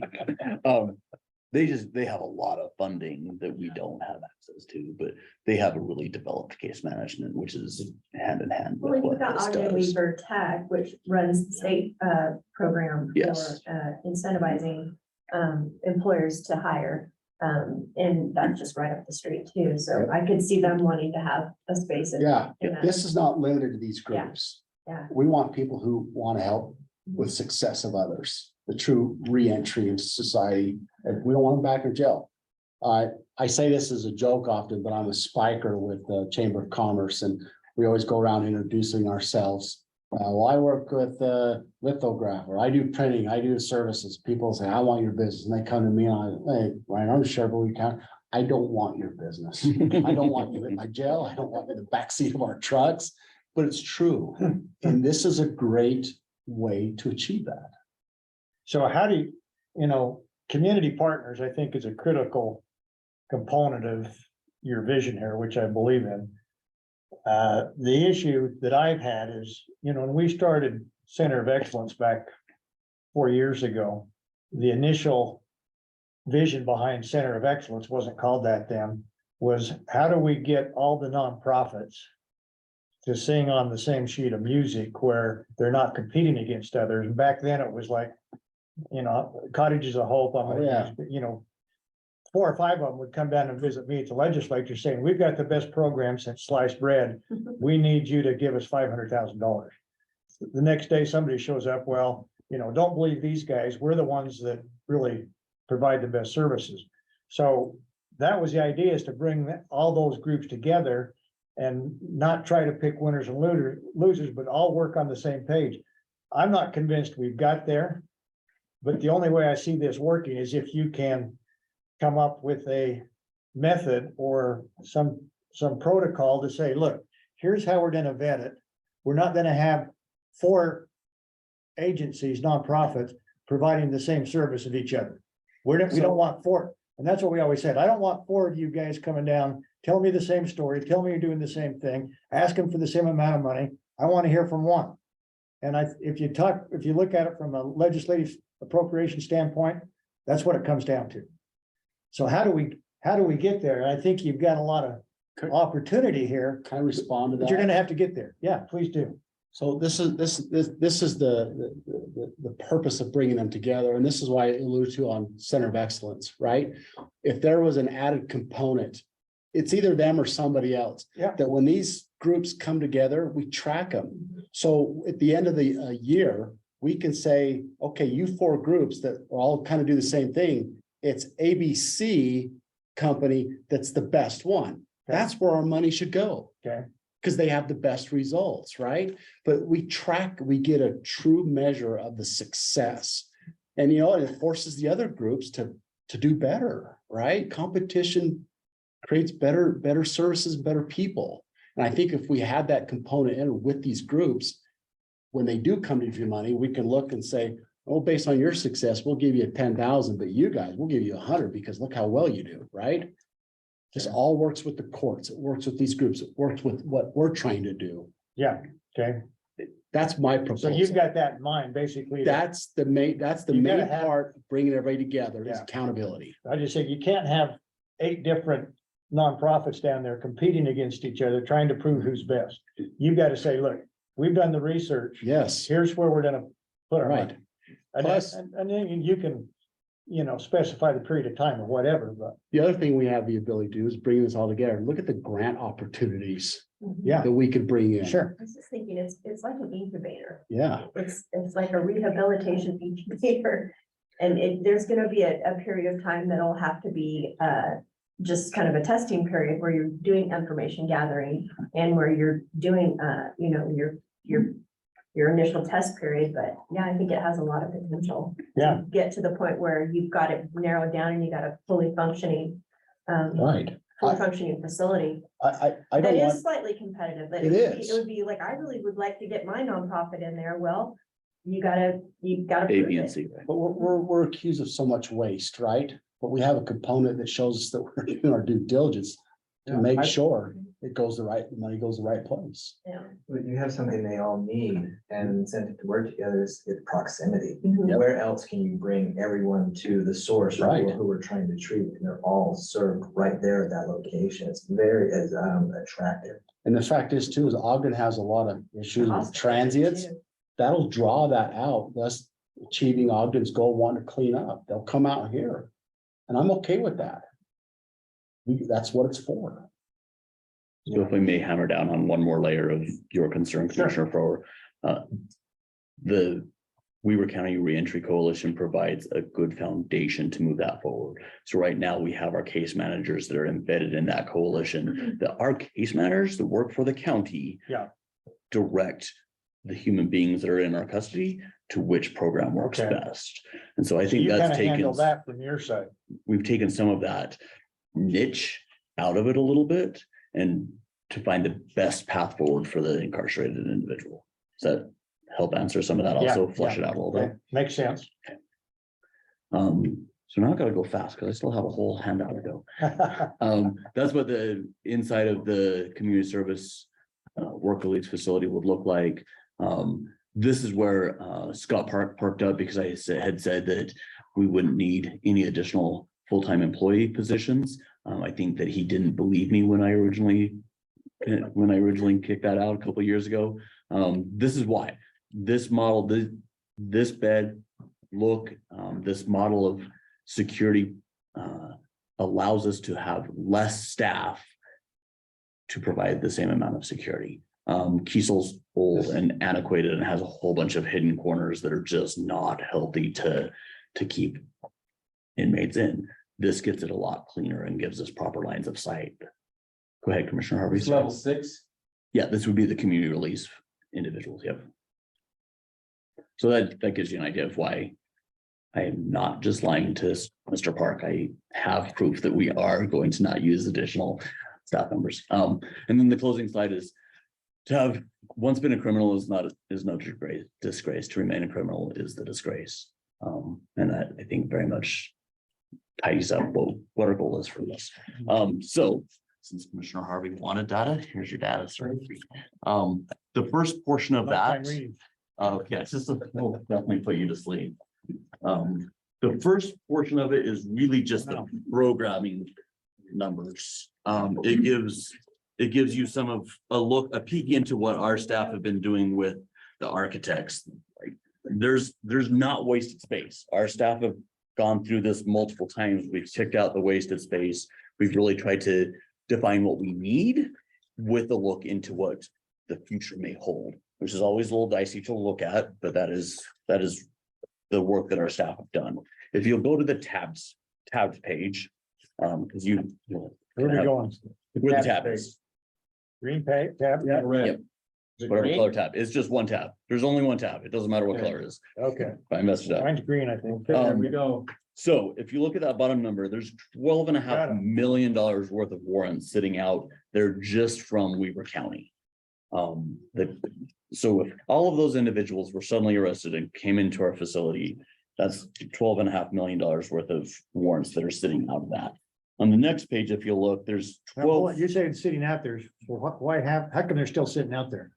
What's the, It could be a number of things, not caught, ran away, dead, who knows? okay, They're just out there and they're not all in Weaver County. They could be in France. They could be in Yeah. Davis County. They could be anywhere. yeah, They just haven't been okay. got it. apprehended. So we don't know. We don't know. Don't know where the individuals are necessarily, but it's the closest snapshot that I could get of what Okay, is active within our county out of our own court jurisdictions. okay, got it. So the next page shows you the number, Sorry, Yes. this needs to be clarified. Throughout my career, if an officer stopped somebody and they had a $500 warrant, sometimes as officers, we think that's not a big deal. We're not gonna take you in. We want to be nice and say, hey, go take care of that warrant on your own, and they don't. Okay, So, but some agencies, if you got a $10 warrant, they'll haul you in. You got a felony, yeah, they'll take you in. But a lot of this is officer discretion because maybe they're an agency that's so busy and to catch this little criminal, 500, yeah, not worth it. yeah, Just put that in there as Yeah. perspective. okay, The next page just gives you some numbers without the dollars attached. So there's 12,298 open warrants.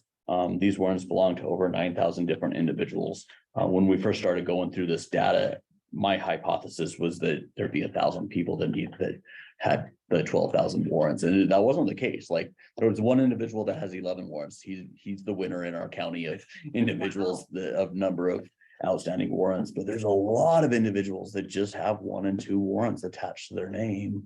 And that wasn't my hypothesis, so mostly because I'm a nerd and I've been enjoying going through that data, I thought I'd throw that. quite frankly, that surprises me. It's interesting, right? Yeah. Just as you've been through the, Mhm. yeah, interesting.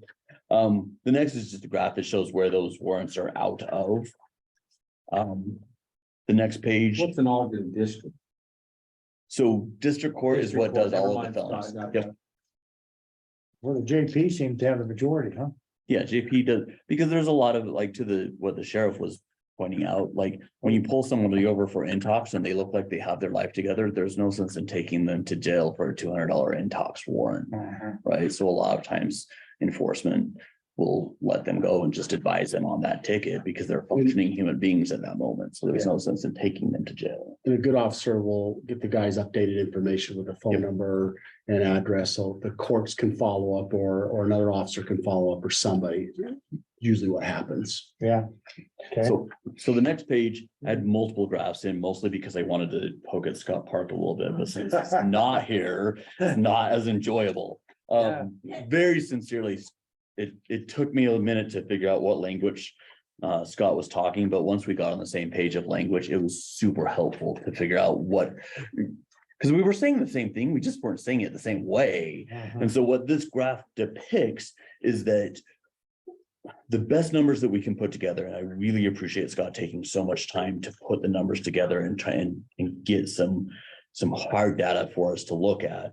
We won't need additional pod space if we're able to do the medical and mental health wings, which opens up additional operating beds. And if we're able to do the community release beds, which gives us more beds, gives us the appropriate inmates housed in the appropriate housing levels. We won't need to build a pod until approximately 2030.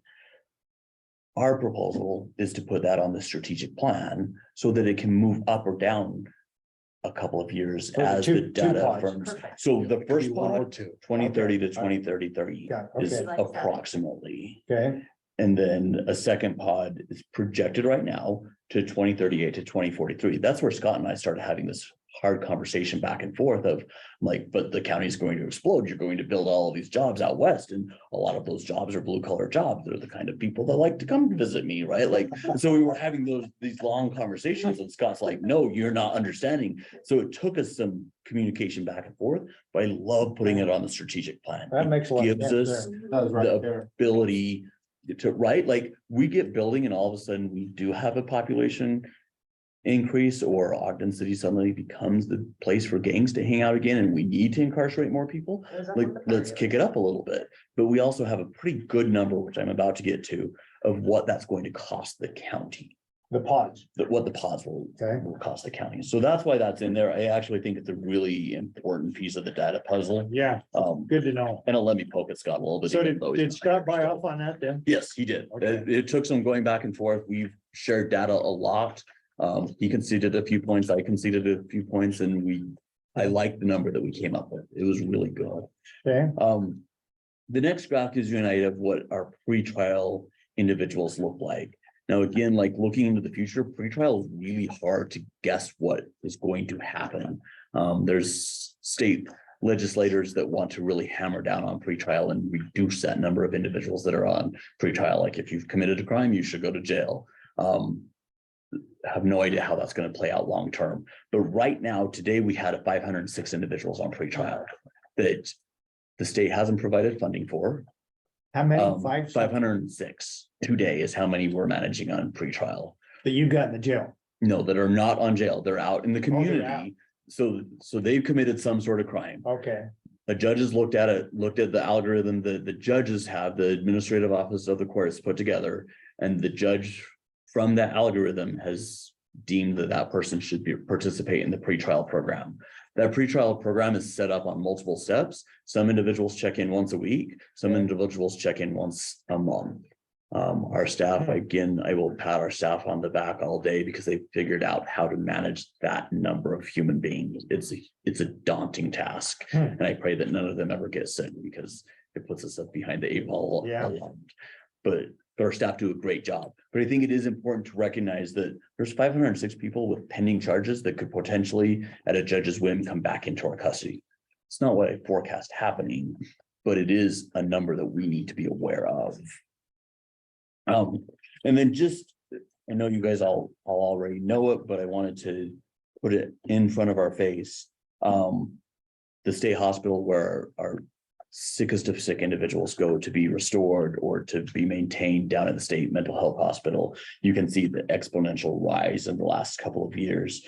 And my staff were amazing and got the numbers for 2023. They're forecasting 42 admissions in 2023. So that number continues to go up. It just, We can't even take them down there there's back in the day, I say day for me is 25 years ago. These ones that we're having in our facility would automatically go down to the state hospital. We just don't do that anymore. There's no more room down there. No. They only take the most critical and it has to be a lengthy approval process. Again, that problem is So that placed upon facility the needs to counties. grow. Yes, but the state would have to pay for that. the state would have to pay for it. Sorry. You No, know, you're right. Hey, I did a 25 million remodel for them back in my day, and that's all I'm done. I'm done with it.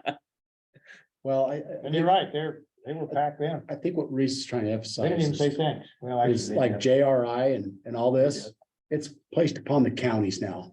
yeah, It's not a state issue anymore. no, that's what it's come down to is, And we're not seeing relief from the state other than just a big burden. And it's hard to work with. wow, we've heard that more than once. And it's very true. And it's not just the jails and law No. enforcement. We see it in other agencies as well, Spread across the board. departments. Yeah. Yeah. The last two pages are the money pages. So the estimate from the November 2021 feasibility study, you can see the two numbers of what that looked like in modern day dollars and cents. The second in blue is what we're proposing. There's a price worksheet that gives a breakout. The construction cost per square foot's fascinating for me. I completely nerd out about that. But it does get us to the overall conversation of where this has gone, where the presentation has gone. It breaks out those costs. remind me that the square footage of that Beaver. Your one out front, the building out community. How many square foot was that on the 4 levels? Total? All 4 levels was how many square feet? 54,000? How much a floor? So we approximated 53,600 for the community release portion of it. Just the sheriff's administration portion, it was approximated to be 30,000 square feet. And then the allied agencies, the core and shell portion is 26,500 square feet. So if I'm reading this right, and I'm not sure I am, but if we don't do the housing pods and delay those to 2030, whatever, you're looking at roughly 76 million. And that includes the fourth floor. Yeah, so that's everything that you've talked about, other than the pods, would be in the That 76 includes million. the fourth floor and the remodel. That's a discussion that Scott Parks had multiple times of like, depending on how you all decide to flex this. Well, if my opinion, and Commissioner Bolos is, is gonna obviously weigh in big time on this, is I think if you're gonna do any of this, it needs to all be done. And, medical unit all the way through in order for us to see if it's really gonna work. I don't think we need the pods right now, I agree, but I'm not sure you can eliminate. You tell me, can we eliminate any of this? So I agree with you on the pods. I don't think we need the pods right now, especially, and you didn't go back to Kiesel and the potential there, but Not yet. Yeah. We're going still. Hold on. I know. I'm saying for that reason. I don't think we need pods right now. Right. The question for me is the fourth floor, and I understand that it's potential for more providers to move into, but John Bond made a good point last week about building things that might sit there for many years. Can I point out that if you look down on this third box, the bonding scenario's annual cost to home for the 3-story is It's $40. $5. Yeah, it's a $5 difference. Well, what I was gonna say is I would finish like we did over here at the health department.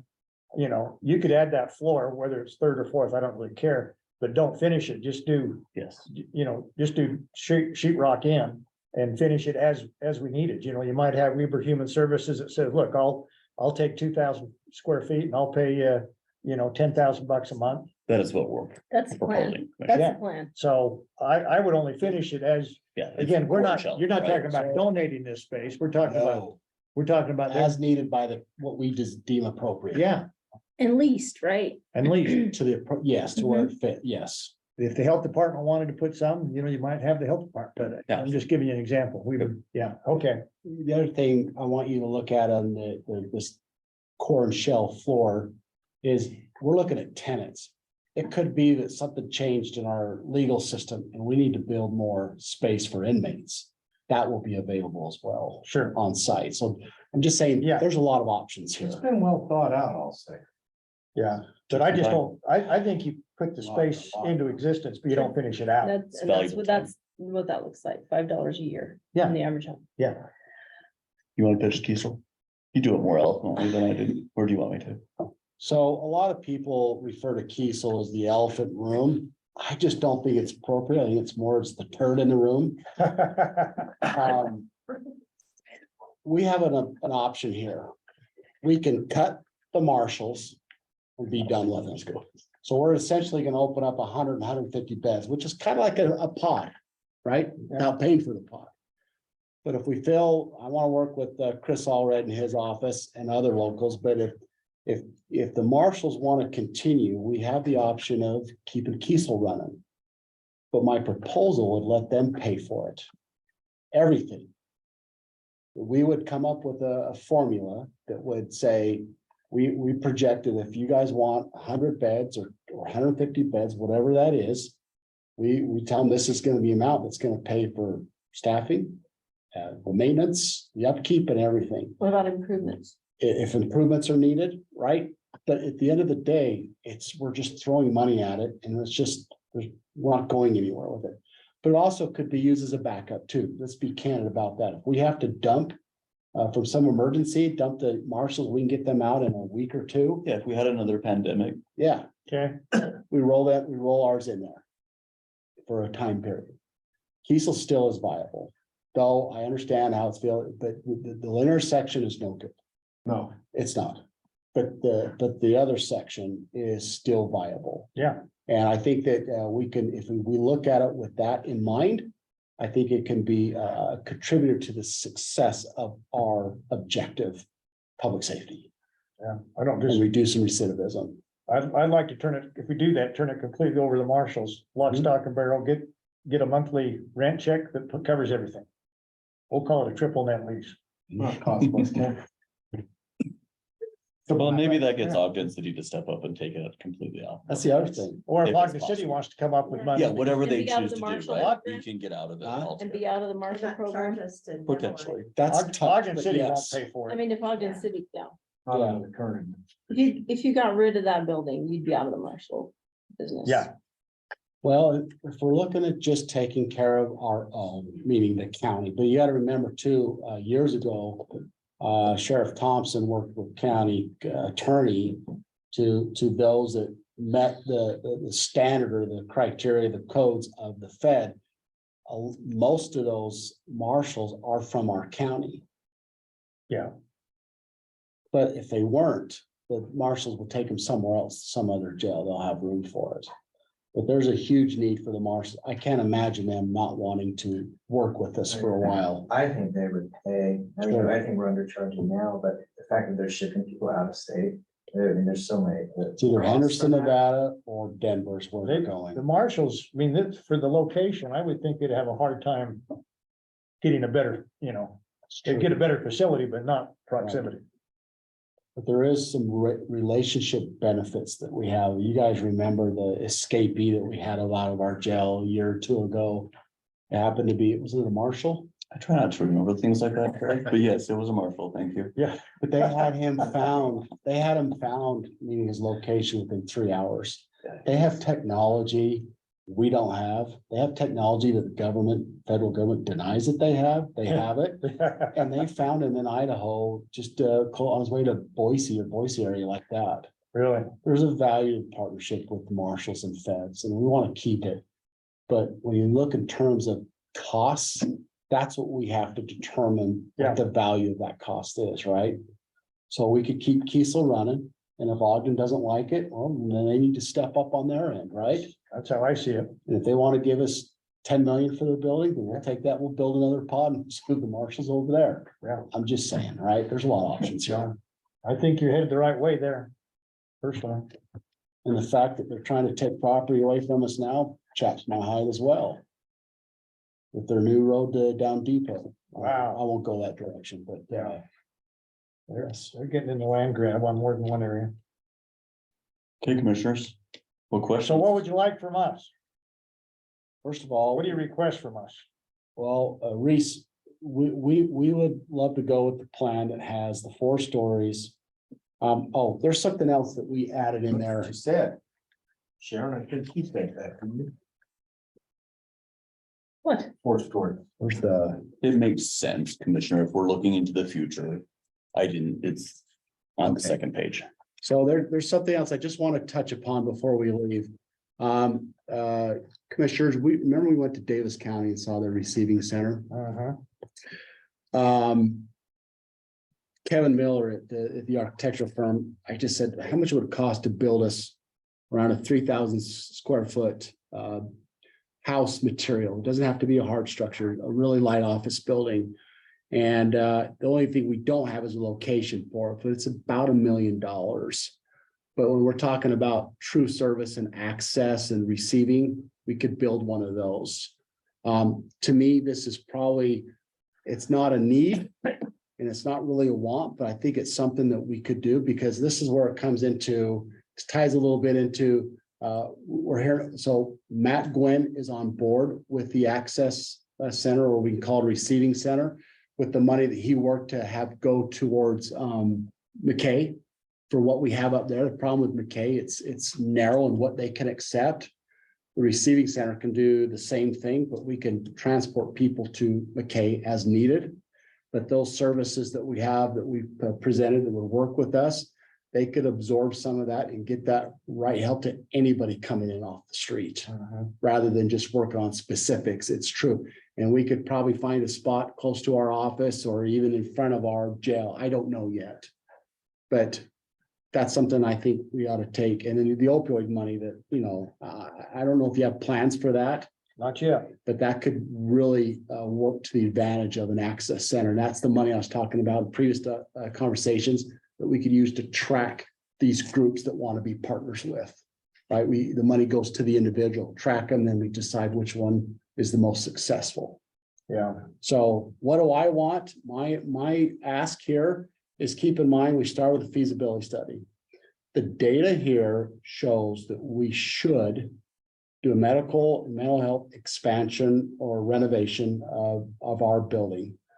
The data shows that we should build a 4-story building. And this, keep in mind, this is not building for today. All of this shows the future 20-25 years on that end, with excluding the pots. And if we want to do some I would add in the $1 million for a receiving center and determine the location later. I think the spirit is right for the community. This is not a jail. This is a justice center we want to build. And I just see so much potential. So if you're asking what I'm asking, this is what I am asking for. I believe Chief Reese would be right in line with that as well. But the receiving center would probably be more of an option. But if you see value in that, I would suggest we do it. So this would be a vote of the people, wouldn't it? Right.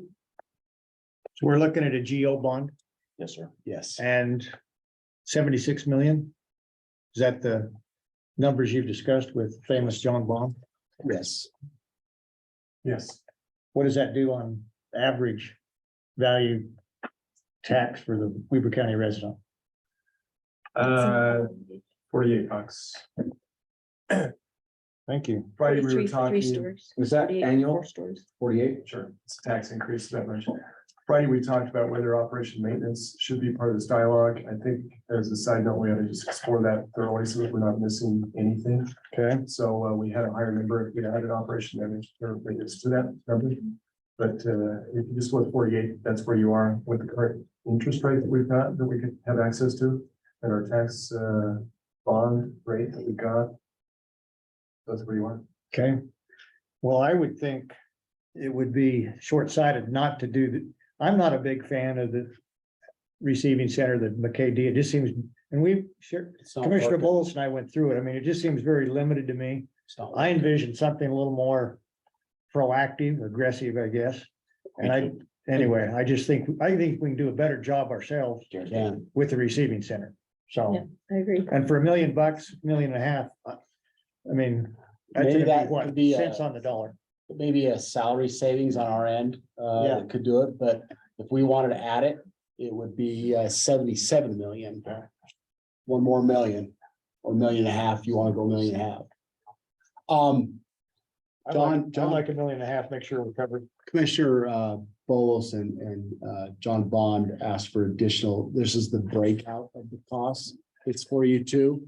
What is not included is maintenance, as John indicated earlier, but and one last thing, and I think we could be done with details. Reese will support me on this or correct me. We do not believe an increase of staffing of the sheriff's office is needed for this. We see savings in areas where we don't need staffing. We also see that with the expansion, there won't be an additional need because they'll wash out, they'll neutralize each other.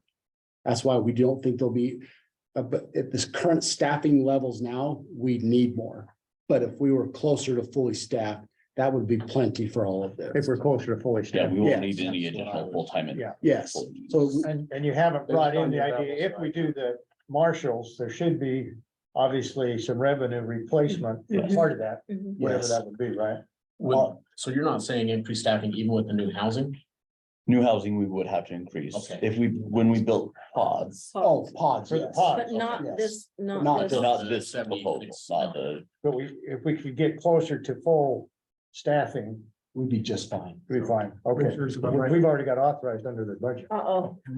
If I might recommend, it's helpful to have just an open dialogue about that, but I think based on your data nerdesiness, whatever you call it, I think it'd be helpful to you to see the actual on the paper, where all the resources are, how they would be Yeah, allocated and everything else. And so we all see in front of us the reallocation of those resources and how they would all play out over the next 3 to 5 years. I'd like more information. That's the part that bothers me is that you can do the facilities, but then what's the ongoing cost after the facilities in terms of human cap? We call it programming.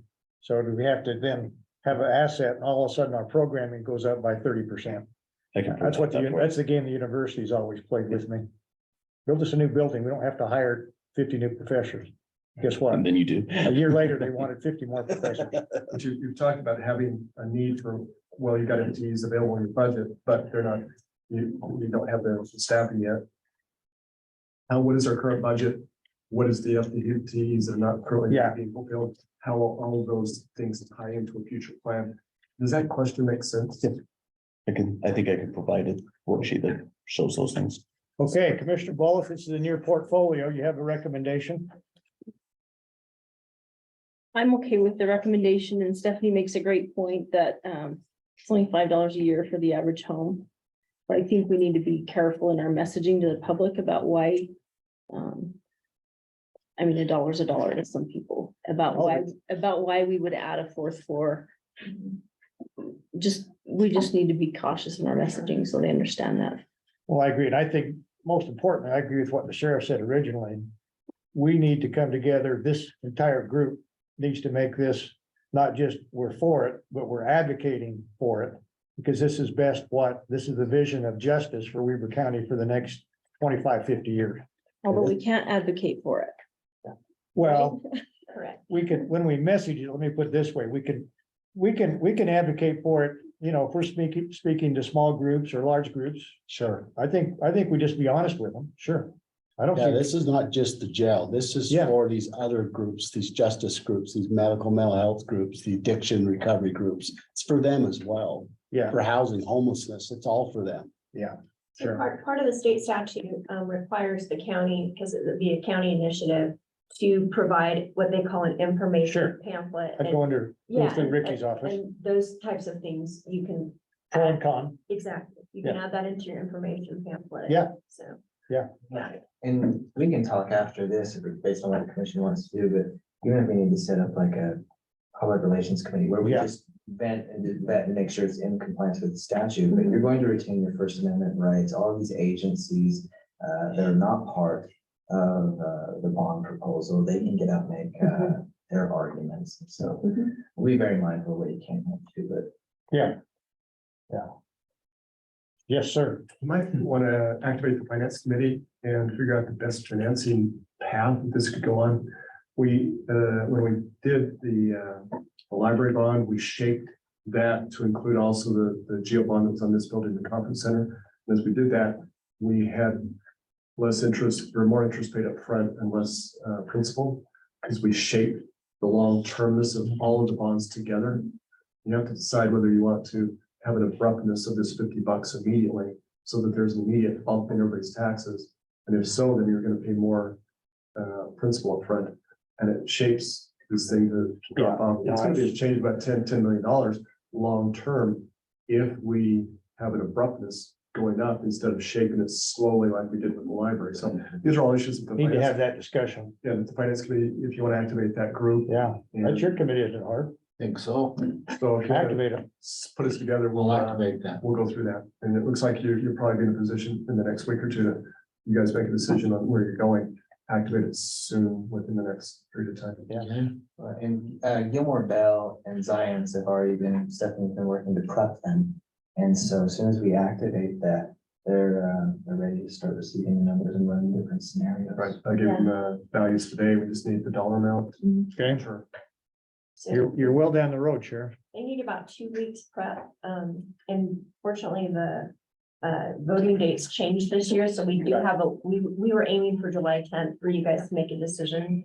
But we do have a little bit of wiggle room right now because of the change in the dates for vote for the elections this 2 year. weeks. Yeah, so in the next 2 weeks, we need to make a solid decision. Okay. Ricky?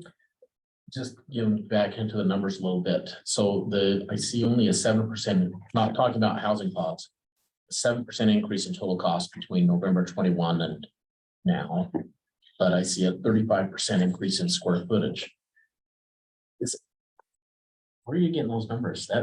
How are we paying less, so much less, or barely an increase with what construction costs have done?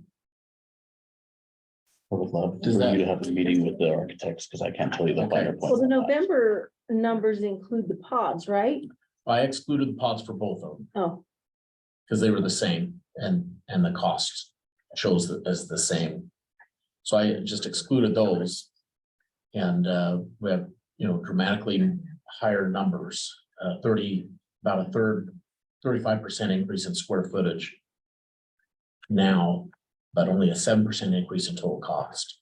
So that top number, Wiki, that cost is in today's cost. That's in today's. So if we just went to the Okay. feasibility study alone and didn't do any of the research and programming and those things, that would have been the dollar amount. Because if Okay. you recall, in November of 2021, we should have done it then because we would have saved a lot of money.